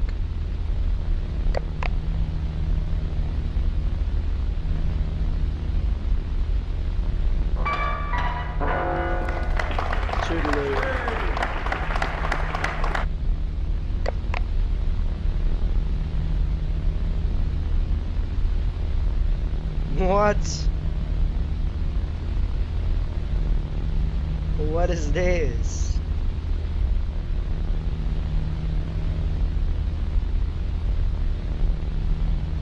What is happening? Property of Maze. Oh. After this, I might need to show you guys some of my favorite analog horrors.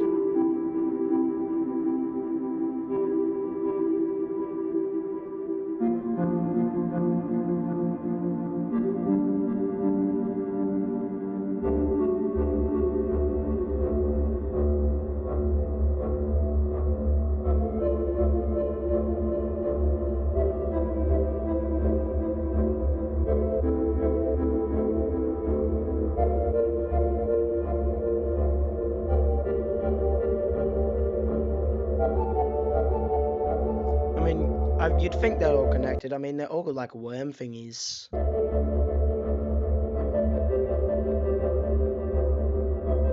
You're here to help me out, aren't you? I'm just gonna call you A as a nickname because I don't know how to pronounce your name. Agent A.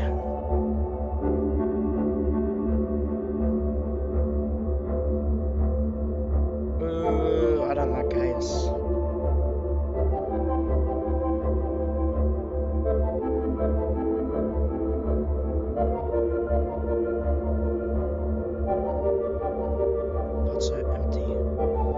Agent J? No, but I can pronounce your name. You got a cool name if your name is hard to pronounce, which seems counterintuitive. I can't English, okay?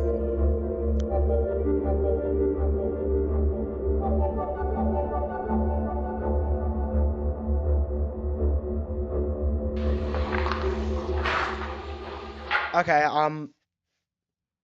after the analog horror we watched last week, I cannot look at caves the same way ever again.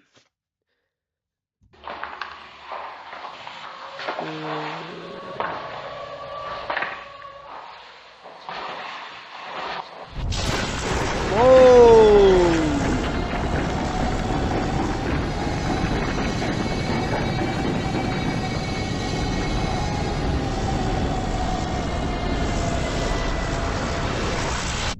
What the? Is that his brain?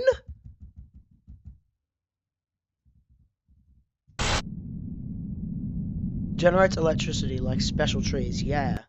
So they're all connected, right? You're helping me through this. You're feeding me all the lore as we go. So then I don't need to watch an analysis after this, even though I probably will. When I do Lego. Maze movie maker. Alright, straight to the next one. No! Extra. Chew you good. No. Learn German with great German TV. Irgendwo ein Stück Fleisch hin. Würde immer.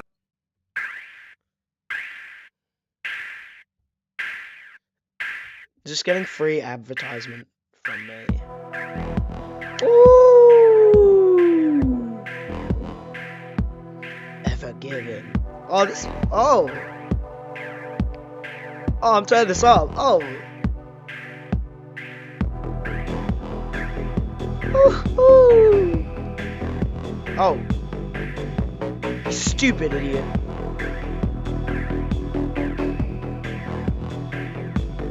No!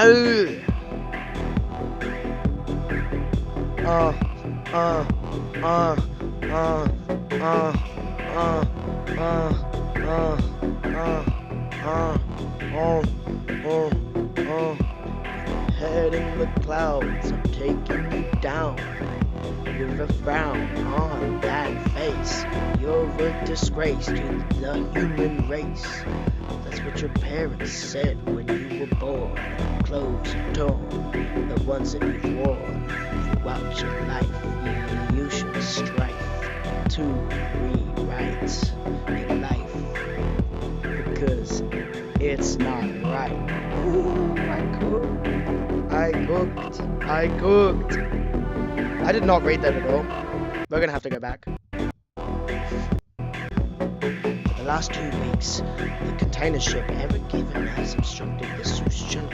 With every passing hour, it is costing the global economy over $400 million. At the request of Egyptian President, the United States will have a crisis with nuclear force. Both Congress and the United States Security Council have approved the use of a small thermal weapon, the Suez Channel, severe miles from the never-known location. Blast itself will not reach the ship. However, the waves generated are expected to dislodge the Ever Given from its present position. Evacuations of the cities along the waterway are in progress. My bad, sorry, I was rapping.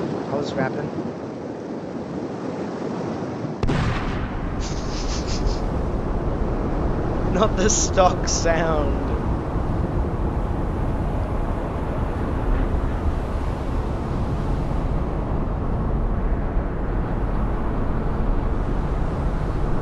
Yeah, that did not work as intended.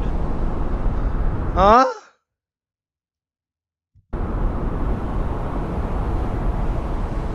Bro, brother used no clip. He forgot to turn off creative mode. Alright, buddy.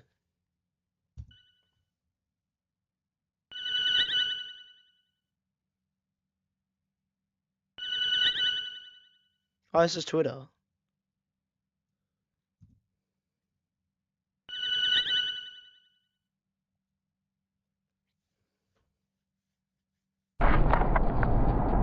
Bro, what? Bro, what? Long.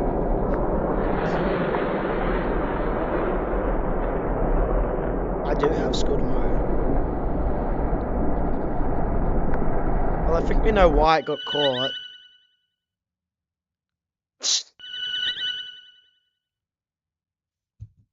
Nobody asked for a sequel to Attack of the Crab Monsters.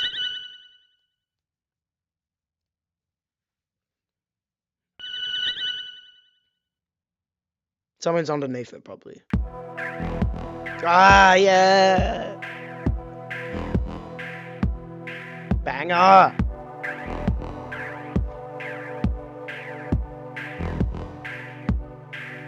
The crab cannot be eliminated without causing great damage to the Ever Given. In this day and age, the world is unprepared for a loss of cargo of such magnitude. Therefore, the Suez Canal crab will not be destroyed.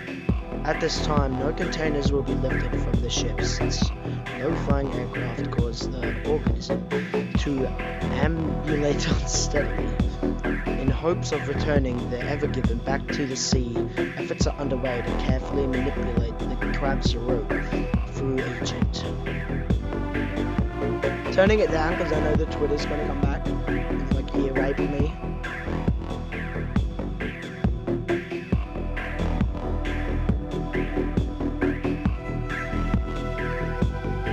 Bro. What?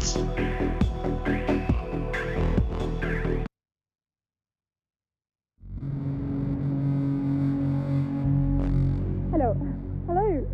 Okay, Elaine, tell me, what do you think about the tower? It's your first visit here, so what do you think about the tower? I thought it was a really good tower. It was very interesting to go up it. It gave you a really good sense of how busy Cairo is, so I really enjoyed it. That was terrific. It was really great to get kind of a sense of the scale of the city. It's kind of difficult to do that when you're walking around down on the street. It's a breathtaking view, and it really gives you a terrific perspective of the whole city. And I loved it up there. I spent a couple of hours up on the top. Ask him things about the president. He's gonna switch up. Due to evacuations around the Suez Canal, millions traveled. Oh, so are we in modern day now? Due to evacuations around the Suez Canal, millions traveled to Cairo in search of housing. In response to this migration, many building capacity limits for popular attractions were inflated. The Cairo Tower, one of the tallest buildings in Egypt, had its own recommended capacity limit I've never really seen that from in 700 persons to 1,000. Yet they're still using this shitty ass camera. On the evening of April 16th, 2021, upwards of 1,200 visitors toured the Cairo Tower at once. Although concerns of overcrowding had been raised by several staff members, the building manager dismissed their comments. Since the Suez Canal crab would be passing by later in the evening, he also encouraged visitors to enter the upper levels of the tower, as that would provide a better vantage point. At 8 p.m., the Suez Canal crab was observed to have turned toward the Cairo Tower and proceeded to approach. Despite an alert sent out by the Egyptian government for civilians to immediately vacate structures in the crab's path, most visitors ignored the warning and stayed on the upper levels of the Cairo Tower as it came near. At 8:15 p.m., the Suez Canal crab was seen to have stumbled, and in an attempt to regain its balance, crashed into one side of the Cairo Tower, killing over 200 people. The resulting tremors that traversed the building damaged its staircases and elevator systems beyond repair. The cascade of shipping containers from the Ever Given, knocked forward by the momentum of the initial stumble, lasted for over 2 minutes, as an estimated 800 containers broke from their locks and pushed forward an additional 1,000 containers. In the previous chapter, it is made clear that for many years computers were prohibited, so technology advanced in a different 1,800 way. containers tumbled down through the building. The structural What does that mean? integrity Tell of the me. Cairo Tower rapidly diminished. Falling debris and containers are reported to have killed That's over fucking 800 brutal. visitors. At 8:19 p.m., the Cairo Tower fully collapsed, dragging the immobilized Suez Canal crab into the ground. In total, only 39 of the 1,189 visitors of the Cairo Tower survived. No one survived. No one should have survived. 2 of the 15 staff members escaped to safety, including the building manager. None of the 6 security guards survived. although paramedics and police officers had arrived shortly before the Cairo Tower's collapse, the visibly unstable tower prompted them to collect survivors on the ground and retreat to a safe distance. At 8:41 p.m., a hazardous waste collection team and soldiers of the Egyptian ground forces arrived to contain survivors within mobile quarantine chambers. Due to fears of a potential contagion contracted from the Suez Canal crab, all civilians in the vicinity were placed in quarantine under the authority of Egypt's military in collaboration with the Ministry of Health. Upon impact with the ground, the Suez Canal crab and the Ever Given separated. The large wounds caused by the separation discharged thousands of gallons of seawater and bodily fluids. The hazardous waste collection team and soldiers attempted to plug the gushing lesions. However, that there is no Twitter application. There are tea machines. Survivors report that their efforts were mostly futile due to the team's inability to stay standing on the slippery ground. With the number of accidental falls among the troops on the increasingly wet ground, the Egyptian army did a backflip falls among the troops on the increasingly wet ground. The Egyptian army diverted its focus from closing wounds on the Suez Canal crab to evacuation efforts. Or I'll time you out. Jacob! The civilian population within a 3-mile radius of the fallen Cairo Tower had been completely evacuated.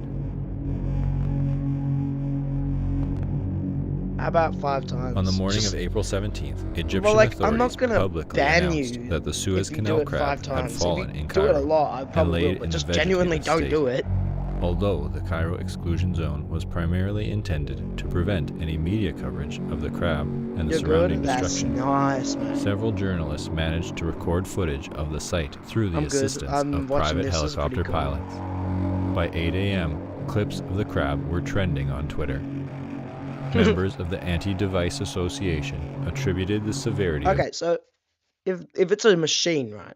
If it's a machine that has Twitter, would they have to like upload like videos of it onto the thing, or would they just like grab their machine and just like hold it up to it? the disaster to the development of intelligent devices, specifically Twitter machines. They reasoned that due to the popularity of Twitter in America, the Ever Given was overstocked with tea machines, which weighed the ship down and consequently caused the initial obstruction of the Suez Canal. On Twitter, the tea machines are linked released to it, a aren't vicious they? string of messages criticizing Twitter, Hillary Clinton, and Egypt. Along with images of the Suez Canal crab, photos of scattered goods that had fallen out of the shipping containers became a popular how is topic everyone of else discussion. going? One image of a sports car resting on top of debris Because I've been be great this retweeted week. by the This ADA week has been with the amazing. caption, "The Cairo exclusion zone is a conspiracy to keep goods in Egypt. The American people have been robbed." The tweet was shared by over 10 million users. Taking notice, the ADA followed up with tweets suggesting that an Egyptian soldier had driven home the sports car in the image, and that the goods needed to be rescued by their rightful owners. The ADA deemed April 19th as Finders Keepers Day and urged all Americans to travel to Egypt to obtain the goods left by the fallen Suez Canal crab. What? Overnight, an estimated 12,000 flights to Cairo were booked by American citizens.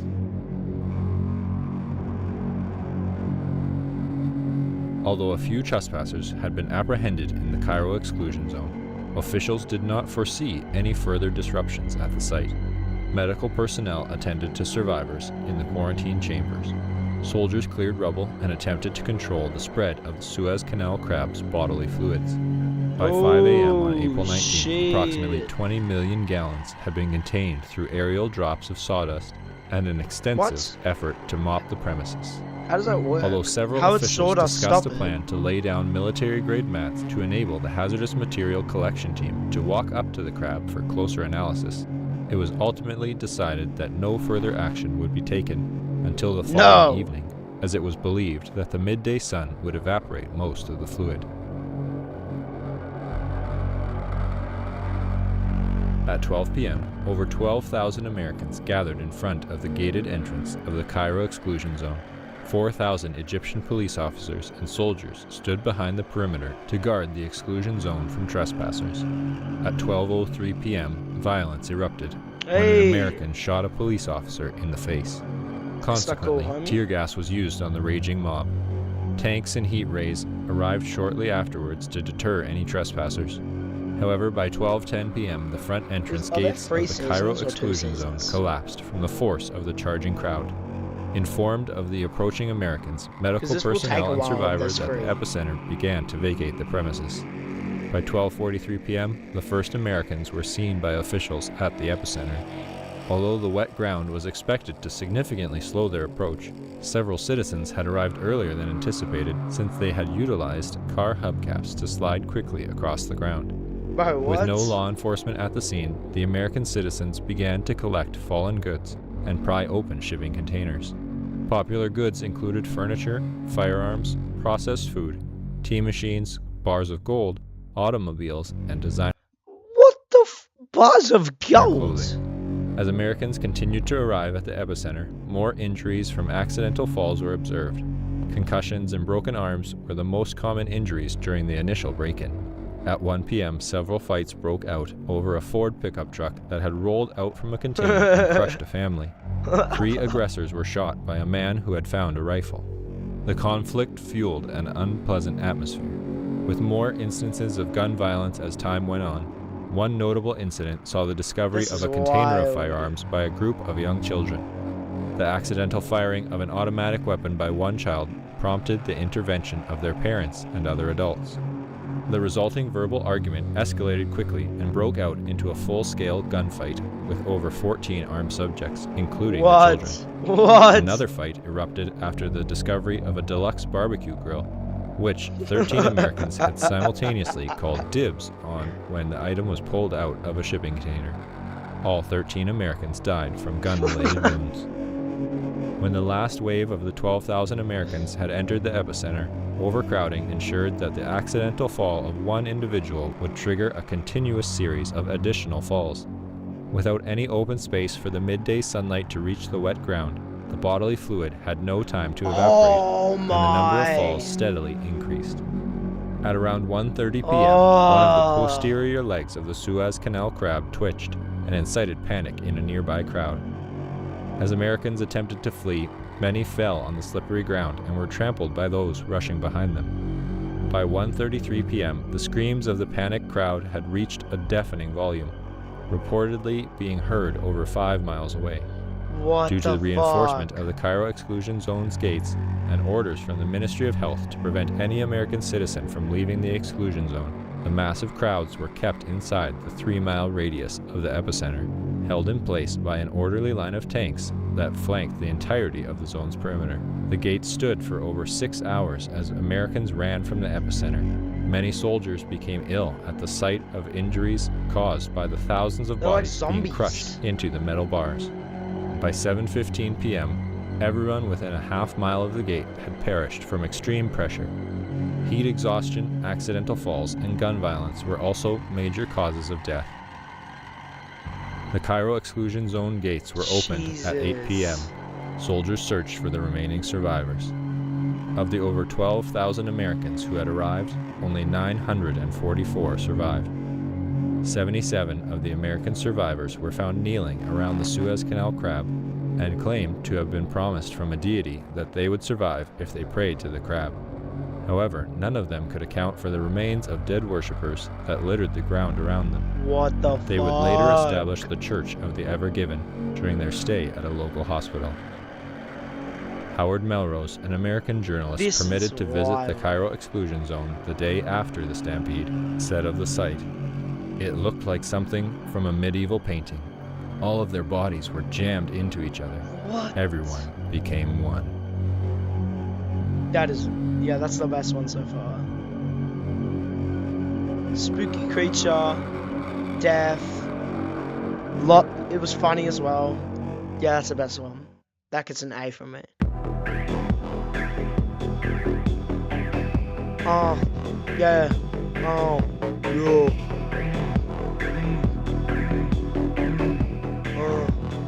Alright, let's go to the next one. No. What if you could have...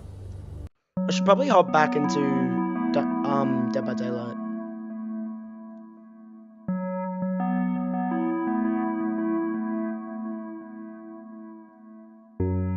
During a broadcast of ABC Evening News, anchor Frank Reynolds told viewers to be prepared for tomorrow and that they would witness the start of a glorious adventure. Word spread quickly throughout the country, and civilians invited friends and family to their homes in anticipation of the next day.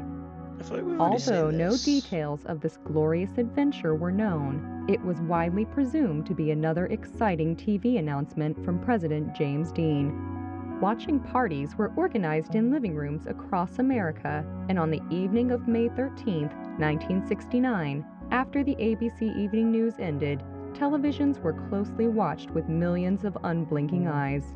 No one wanted to miss what President Dean had to say. Oh shit! James Dean's America is hell. But you still don't believe us. You'll hear the truth. What the from James Dean himself.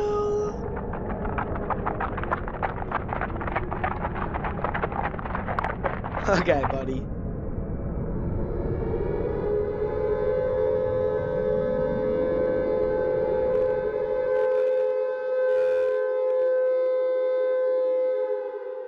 Immediately following the broadcast, air raid sirens activated across all 50 states.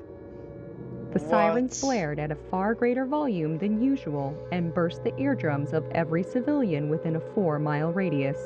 The resulting panic triggered severe overcrowding at bomb shelters and deadly stampedes in the streets. Thousands were trampled and hospitals were overwhelmed within the hour. Fires broke out in all major cities, and cars left running in the streets produced lethal amounts of carbon monoxide, which flowed into poorly ventilated bomb shelters and suburban homes. Bro, what? In Washington, D.C., the White House was placed into lockdown immediately after the TV hijacking, and President Dean was rushed to a maximum security underground bunker. Able to hear the anguished screams of civilians in the streets above, Dean refused to stay in the shelter. When carbon monoxide alarms went off in the bunker, he urged his staff to exit the White House with him and shut off the vehicles left on the roadways. With a phone call, Dean mobilized the National Guard to assist with the deactivation of the millions of parked vehicles across America.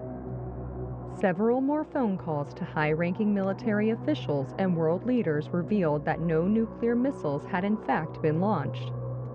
President Dean soon realized that the air raid sirens had been hijacked by a domestic organization and immediately ordered all forces of the military to disable every active siren in the nation. When military technicians arrived at the location of the sirens, they found that the bodies of prior technicians, who had perished from the combination of stress and the siren's sheer volume, piled so high as to have formed a ramp to the top of the speakers. What the fuck? The overcrowding of streets by civilians and unaccompanied cars frequently blocked the path of emergency vehicles and prolonged the process of disarming the sirens. Against his advisors' wishes, President Dean tasked himself with the deactivation of an air siren near the White House. Although he would accomplish I'm going to give my thoughts so far, my theories. I think Dean is an evil son of a bitch. I don't really know the timeline very well, but I think first thing was Dean got this incredible marketing thing and then became the president. And then all these things about these worm-like creatures were from his cause.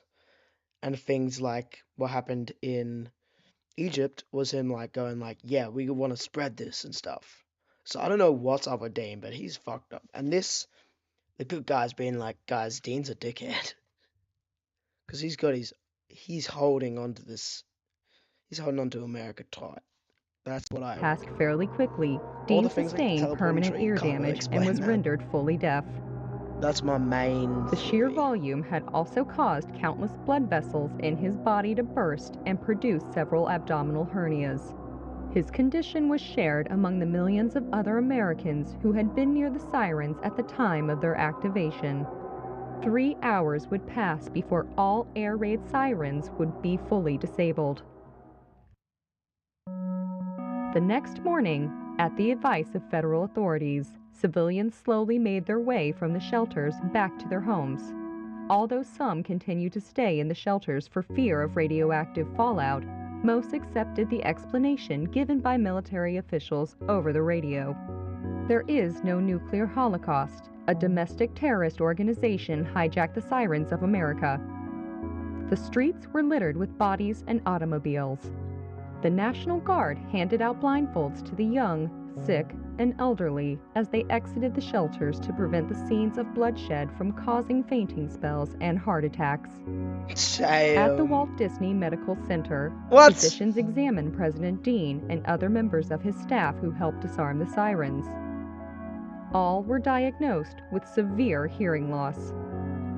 Against his doctor's advice, Dean insisted on issuing a public statement on the traumatic events that had transpired. Although he initially wanted to appear on live television, a glance at the mirror discouraged him, as he saw the countless bruises and tears present on his skin due to the intensity of the sirens. In coordination with technicians from the Department of Defense, President Dean instead organized a large-scale radio broadcast utilizing the very air raid sirens they had disabled. He knew about this Later stuff, that and night, I think a bruised Frank Reynolds would announce on ABC Evening News that Dean would speak through the sirens, and that captions would be displayed simultaneously on television for viewers who were hard of hearing. In the monuments, hiding on the Statue of Liberty. I think that was him. Those things were obviously around for longer. He's definitely key there.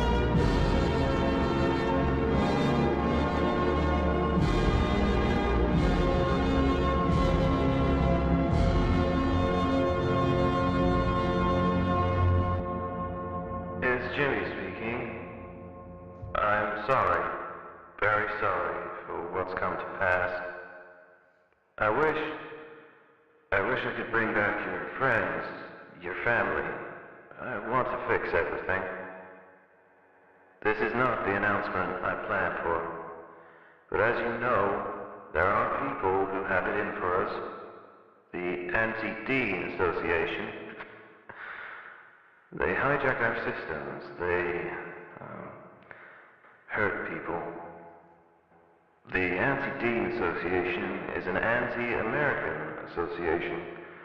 I want you to keep an eye out for them. They will not be hard to find because they are very proud of their silly ideas. Find them and bring them to your local authorities. We'll make things right. We have places for people like them. This is Jimmy signing off.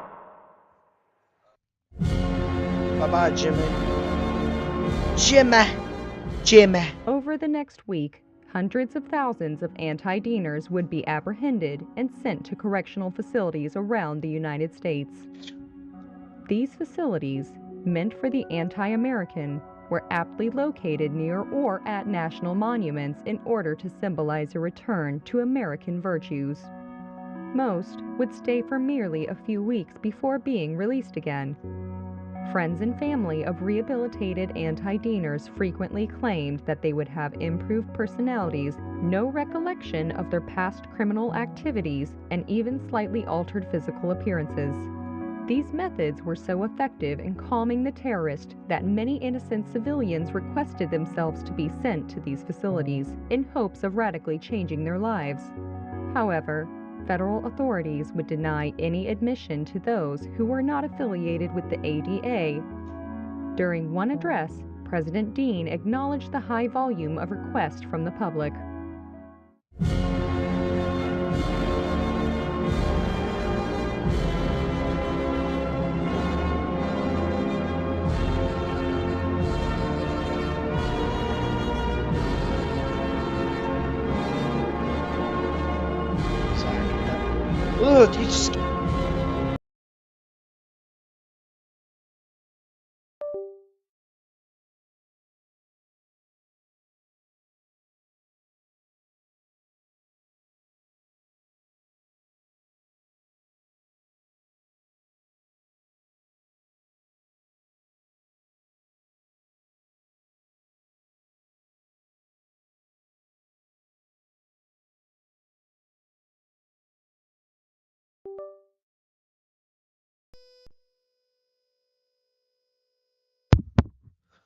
Dude, my mum just came in my room and gave me the biggest jump scare of all time.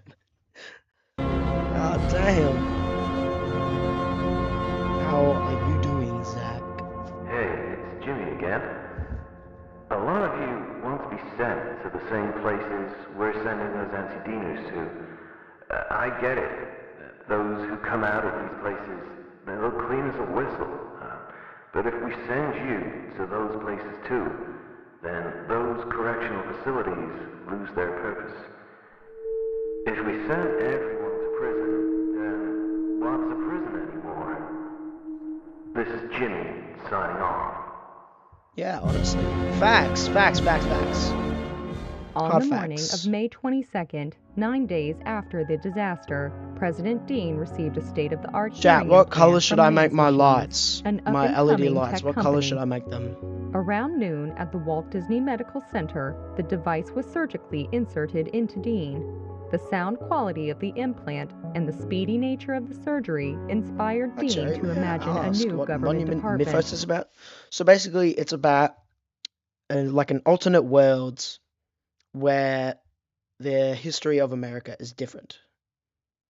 And it's kind of like there's a bunch of things going on. Like there's weird worms, like weird giant tree things hidden inside monuments and stuff. Make the LEDs orange, alright.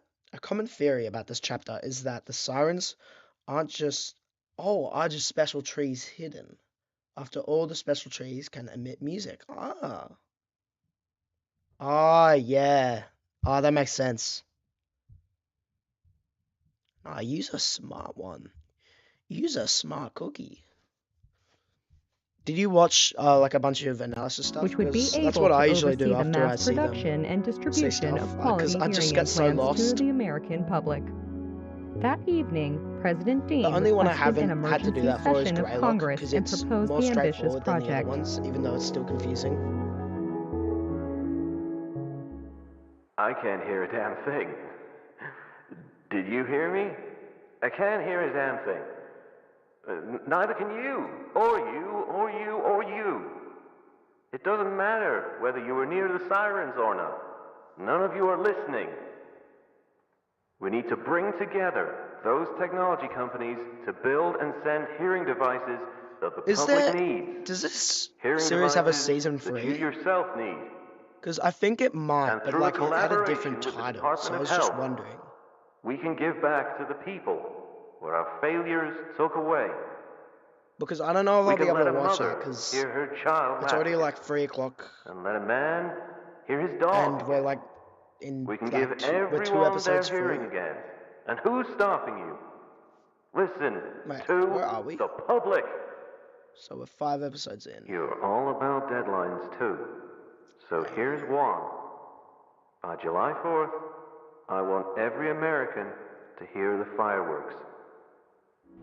Due to a malfunction in his auditory implants, Dean was unable to hear himself and as a result spoke much louder on the Senate floor than on previous occasions. The volume of his speech, which greatly amplified his compassion for the American people, profoundly affected the senators. And in the early hours of May 23, 1969, after 10 hours of discussion, the Department of Technology was approved. Practically since it It started. was the fastest an executive department had ever been established. Yeah. By That'll May give you a pretty good mind 27th, map, all persons with hearing loss attributed to the anti-Dean disaster would be eligible for the surgical implantation of a hearing device free of charge.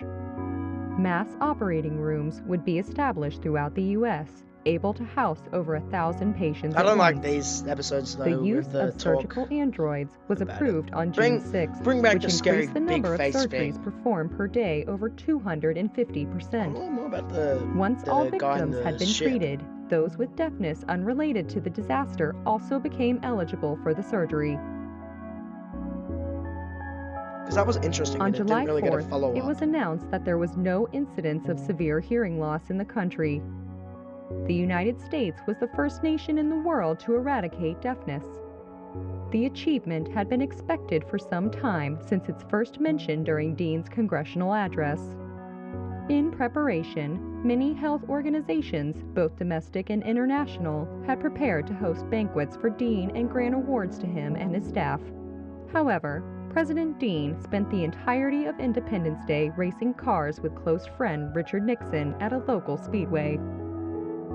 Though many would cite the recovery from the anti-Dean disaster as James Dean's finest hour, the president was never willing to accept responsibility. All we did was fix some ears.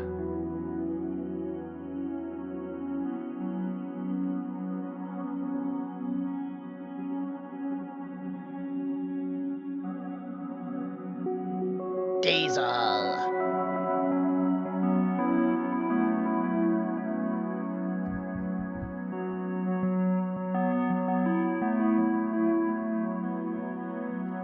Next one. Go! This is a choo-choo train to Chewtopia. Extra. Chew you good. Oh, okay. It's skyrocketed. I sold out my entire collection in under 2 minutes. It's... So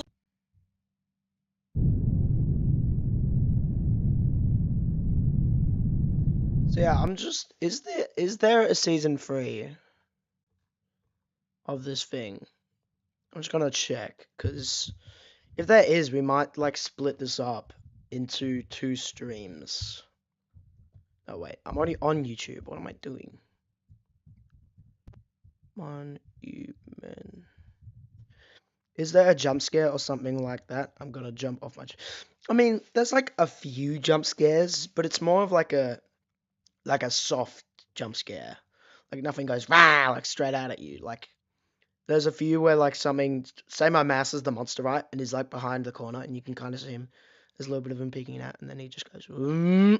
like that or something. So it's not, like, super jump scary, but, like... Something might just, like, appear out of somewhere. Oh, there is a season 3. Oh, damn. So where are we in the thing? We're about 19. Oof. We might split this up into... Wait, is this like a spin-off of the thing? Yeah, we might like do half of season 2 and then save that for later with season 3, because this is gonna go really long if we do it all in one stream.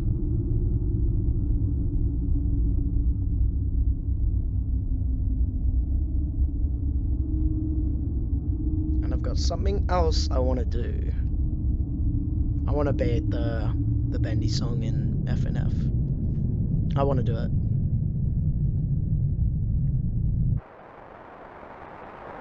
So maybe watch this one and then the next one, and then we save the rest of the series for another stream.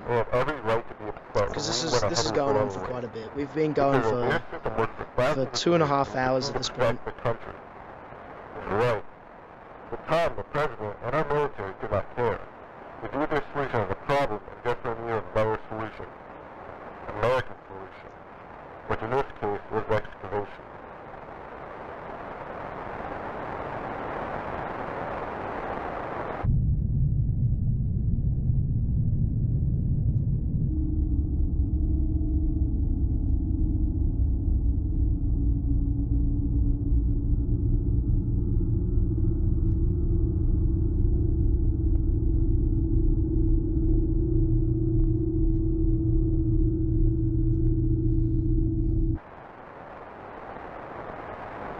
Once the pyramids were classified as CFMDs by the U.S., the excavation was inevitable. CFMDs have been acknowledged by the UN Security Council as the single most dangerous threat to humanity. Of course, this was before climate change and mankind was classified as CFMDs under the new administration. At the time, it meant that the pyramids required immediate action.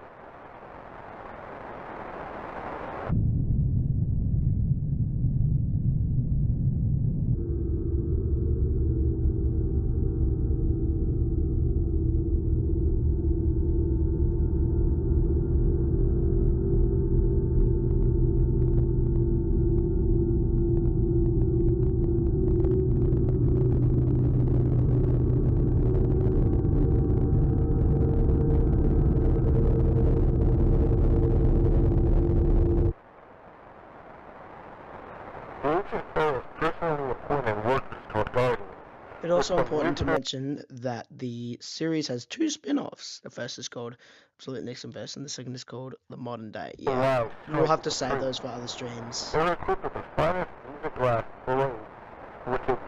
think this might be the last one, and then I'll jump into another game that I've been wanting to finish. The goal was not to cut down on trees, of course. That wouldn't be possible for 1945. Rather, the intention was to shift the tree's focus from upward growth to internal repairs. The ancient Egyptians knew that they could not permanently halt the tree's germination, but by prolonging their growth, the Egyptians bought themselves time to build enormous towers that would better contain the tree.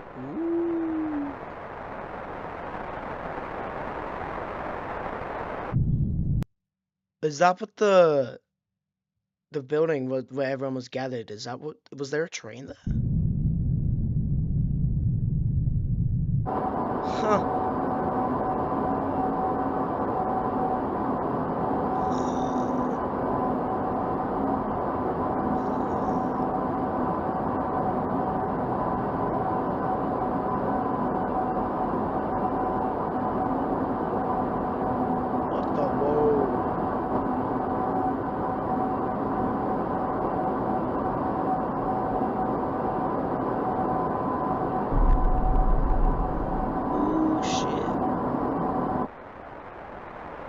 Within the first week of excavation, we found the pyramids extending much deeper into the sand than we had previously thought. The more we dug, the more bricks we had found had already been laid. At the time, we had convinced ourselves that the pyramids had to be finished structures. It would only be a matter of time before we would reach the bottom. By the third week, we realized that we had been wrong the whole time. The pyramids extended down excellently. You can imagine our reluctance to tell the public that the pyramids were not pyramids at all. There were towers, infinite towers, all 3 of them. Towers which contain enormous species of metaphors before. Agent A, have you heard of Greylock? Because if you haven't, I might show you a clip of Greylock that might change that fact. Chapter is very strange. I recommend that you do not pay much attention to what Leonardo says. Later you'll understand why. Okay. This will probably be the last, chapter of this one that we do for the stream. We'll have to finish it some other time. Wait, nah, I recognize the sound in there. I recognize, an anime sound in there, you know the red eyes? That was in there.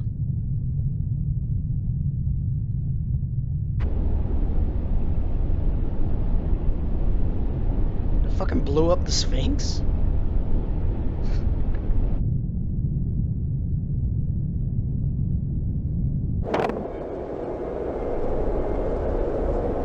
Oh no, but watch the first episode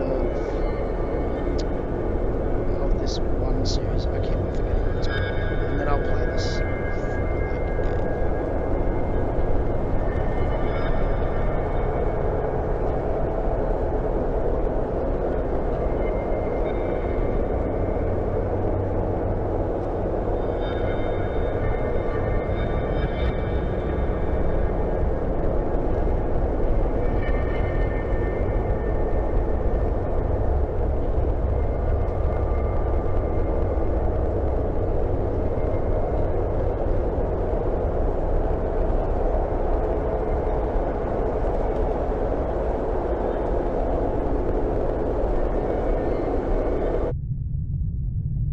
Great Pyramids rise. Alright then.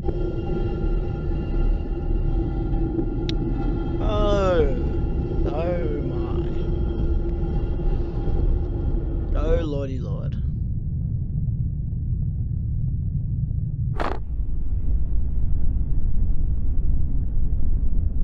W stream. What the?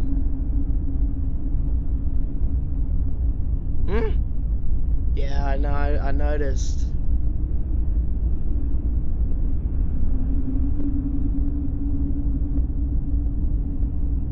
Oh god. No, stop, no moaning emojis, please. Yeah, Jesus.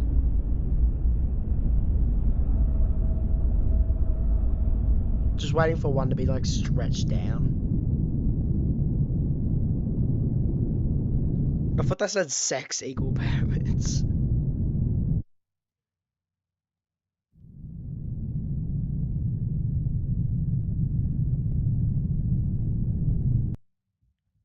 So that's a sphinx, and then they are all pyramids.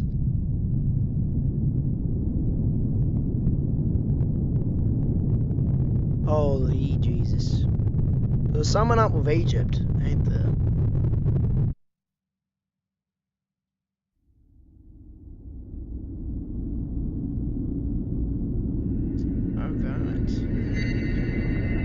Alright, I want to show you guys something. So, Monument Mythos, we'll come back to this. We'll have to come back to this. Because I cannot watch the rest of this all in one stream. Because there's just too much stuff here. So I'm going to show you a little something, and then we're going to jump into a game. I'm going to show you, what's it called? I keep on forgetting what it's called. Is it Grandwood?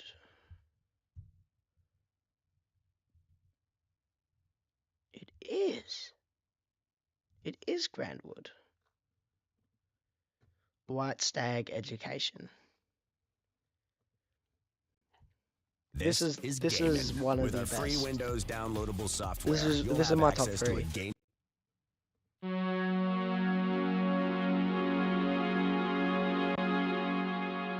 So I'm showing you guys this, and then we're jumping into a game.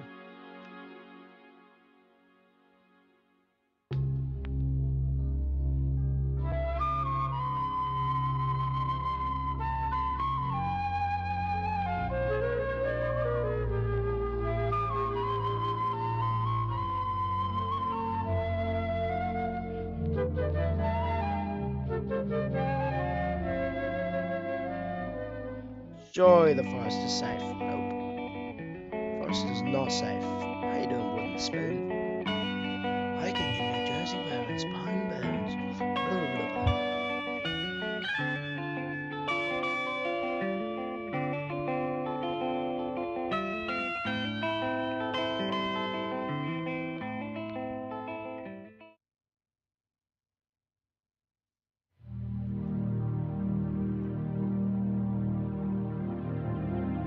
Let's see if I can scare this one. This one has a jump scare in it, just warning ya.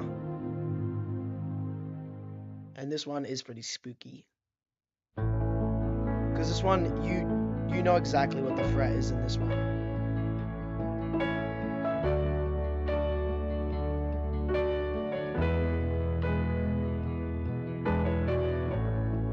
And I love the way this analog code does it.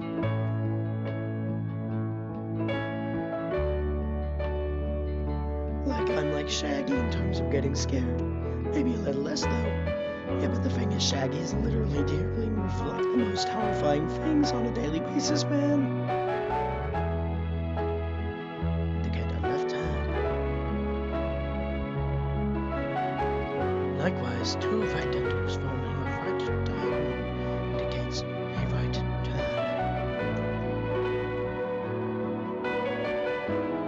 That's a 16.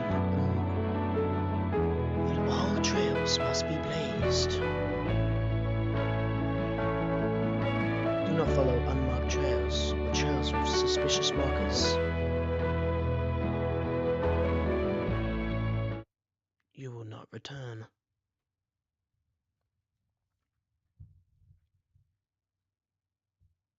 Huh?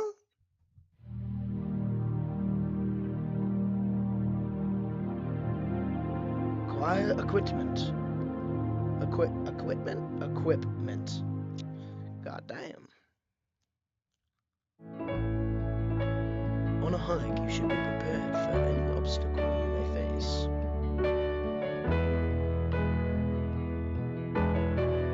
Use the checklist to acquire everything you need for a safe hike.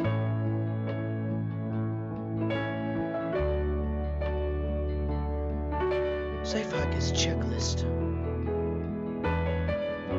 Water, hiking boots, weather appropriate clothing first. Oh god, I'm burping.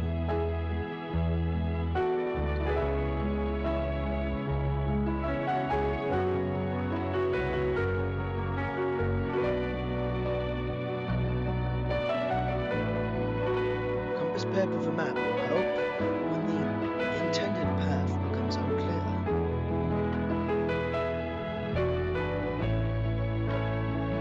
Find a map nearby this visitor center.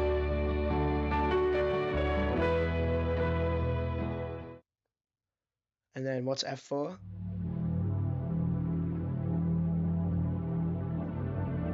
Via the forest. Gulp. It's when they cut the bullshit.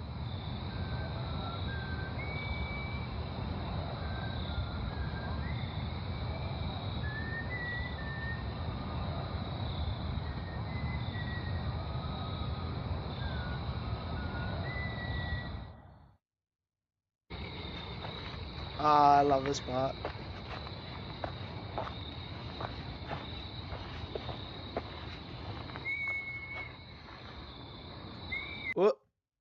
Who's that? Yeah, brother's done.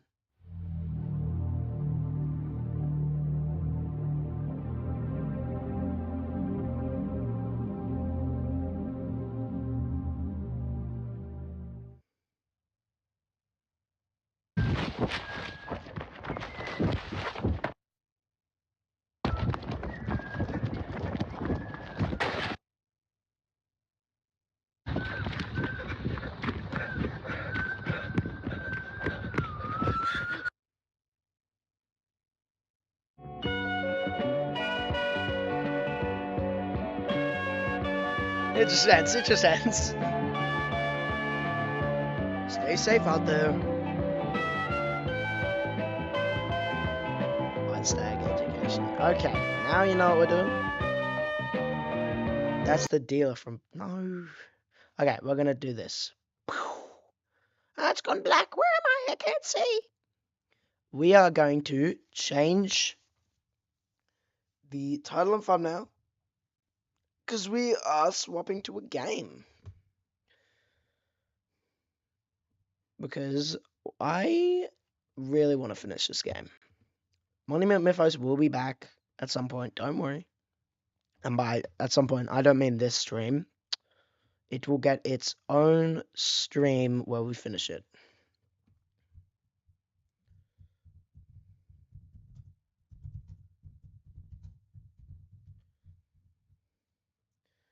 And with a little press of a button,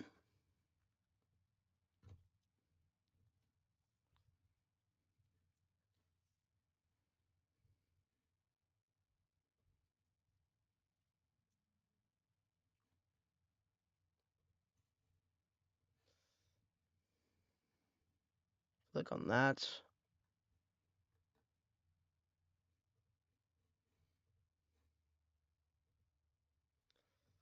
Launch that.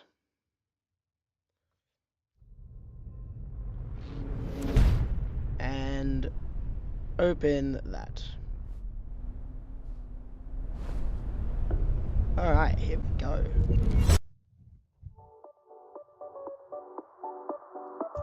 Bye-bye, wooden spoon. Okay, we're back. We gotta beat this. I could not live with myself and beat this. We need a warm-up.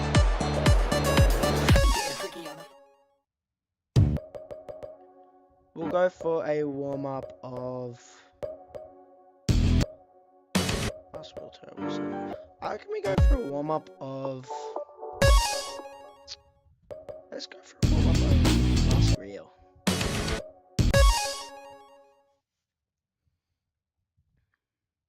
Well, you have to sleep, you're gonna go. See ya.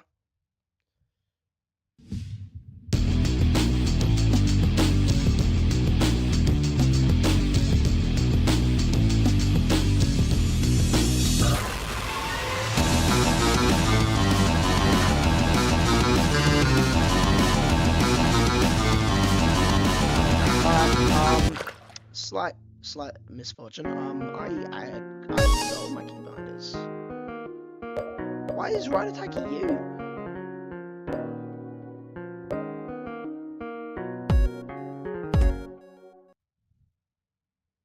When did that happen?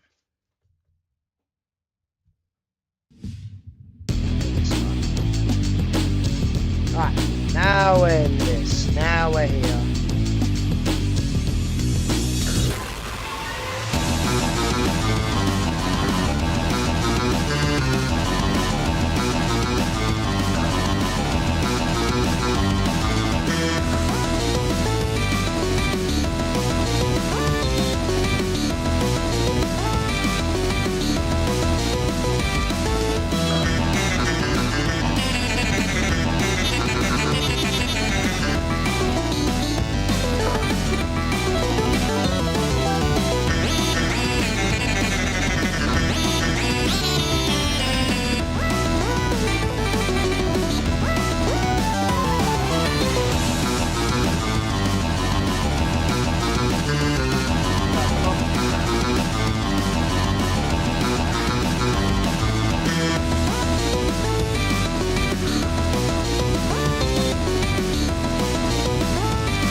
What do you mean I changed it yesterday?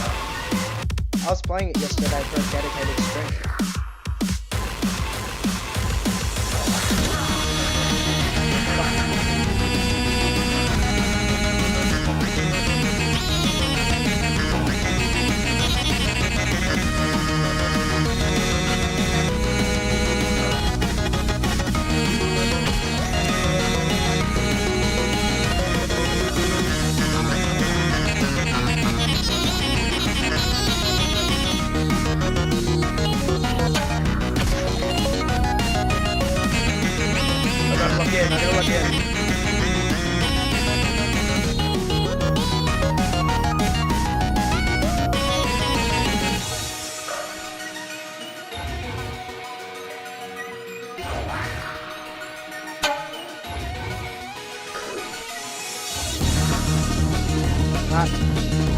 Here we go.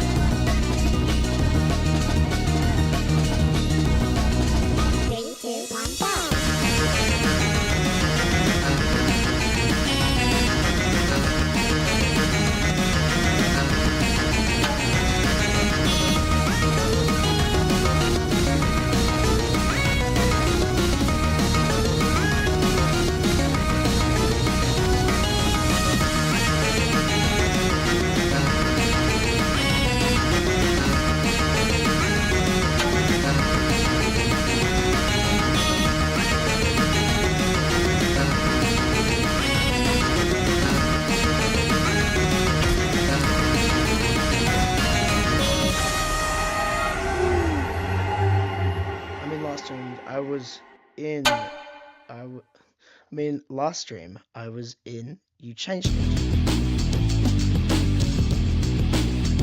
I mean, like, the previous stream I did. I changed it because I was really just like, I don't know what I was doing last stream, but I was on something. I was on drugs or some shit last stream. I don't know what I was doing. And here's the level.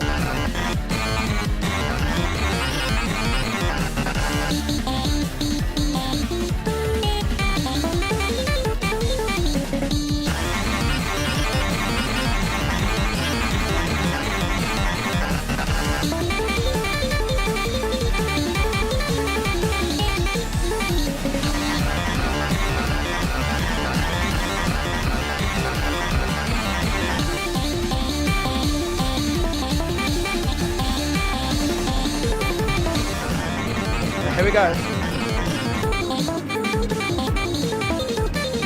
Oh, I'm so dead, I'm so dead.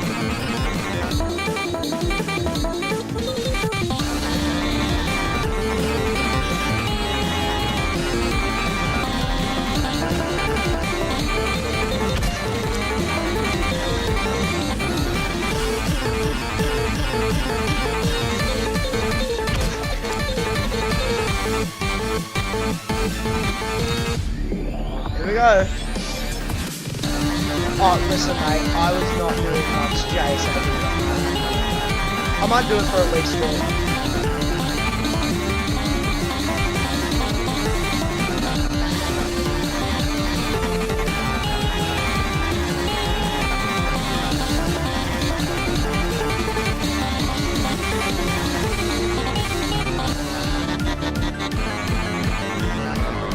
Come on.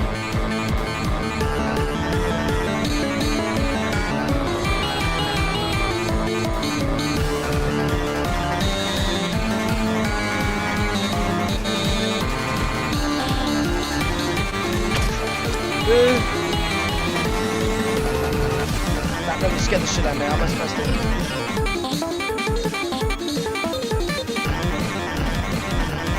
Come on.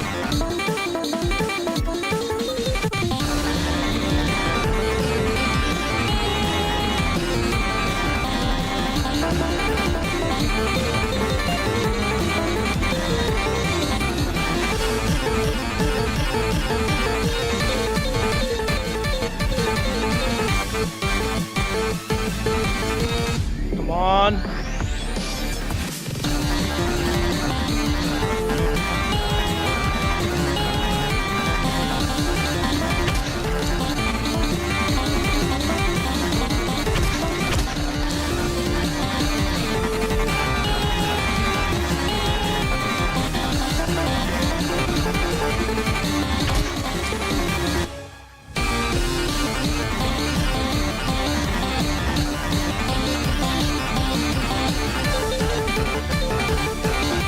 No way! No, that did not just happen. Good God.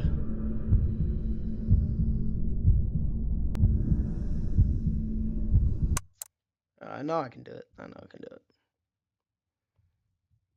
Maybe it's the keybinds. I don't know. I don't know what it is.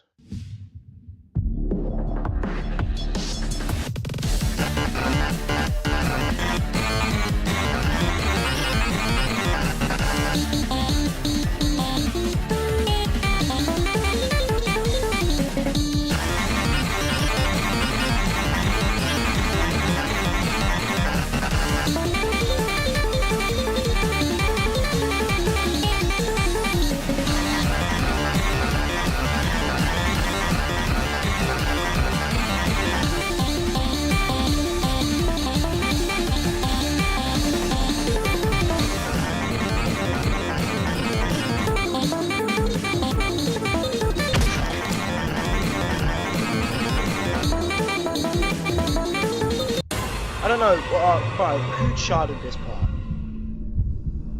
Who charted that part in specific? That part specifically, who charted it? I want to try one of the Nightmare songs. There's no chance on that one, but there is a chance on this one.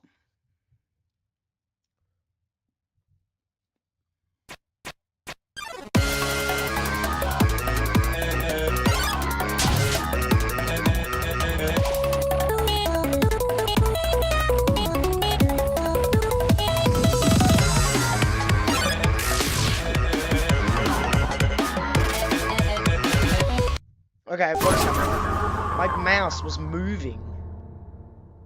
Okay, if I'm gonna do this part, like, if I'm gonna do that song, I need to change my dodge control. Maybe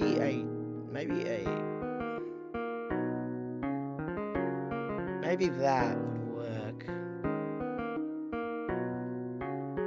Yeah, I think that would work. Let's just test. If I make my dodge this, see if that works.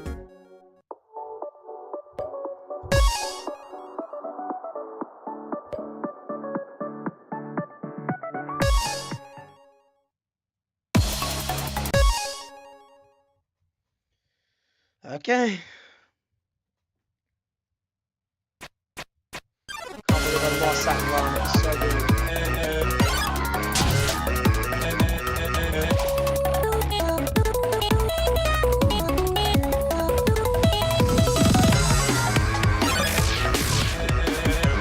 Try dance ball? No, I don't like it. I don't like dance ball.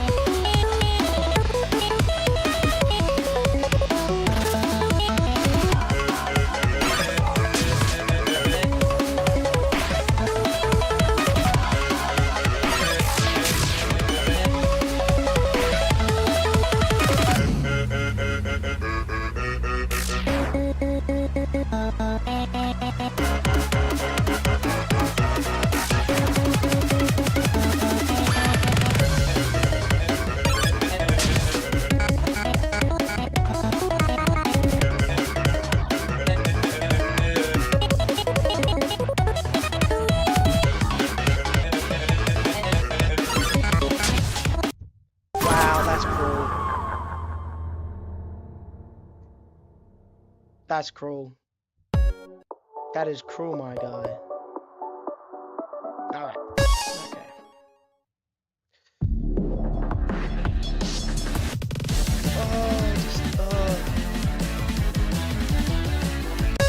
Alright, we're gonna give it our best shot.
Whoever charted this is mad at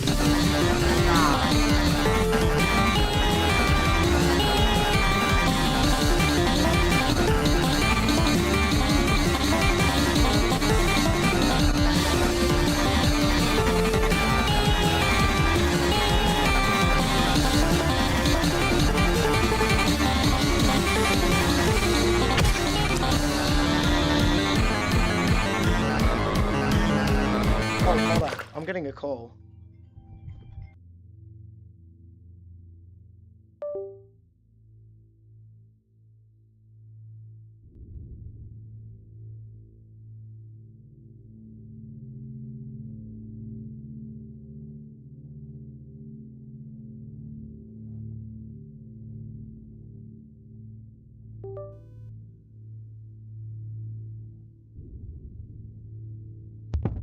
Give me a quick sec. I'll be back soon.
Okay, we back.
Ooh, baby.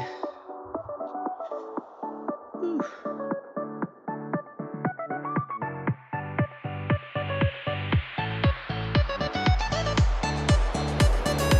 Getting freaky on a Friday night, yeah. You know what we're gonna do? We're gonna end it here.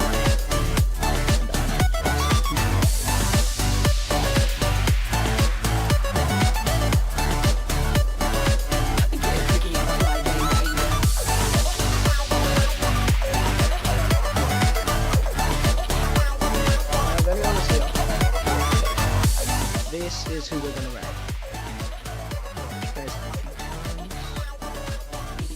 Paste it 3 times. Now I'll be going over here, and I'll probably be chilling in the other way. I'm just doing it right now. It has been a great night. For 3 hours, it's been a nice night, I love you all. And I will see you next week. Yeah, I'm ending because I beat the thing I wanted to beat. So I'm gonna go raid because I'm leaving.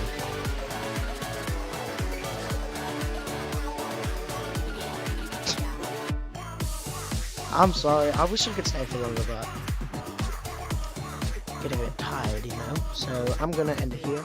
Hope you all had a good night. I'm going on that raid, and I'll see you all next time.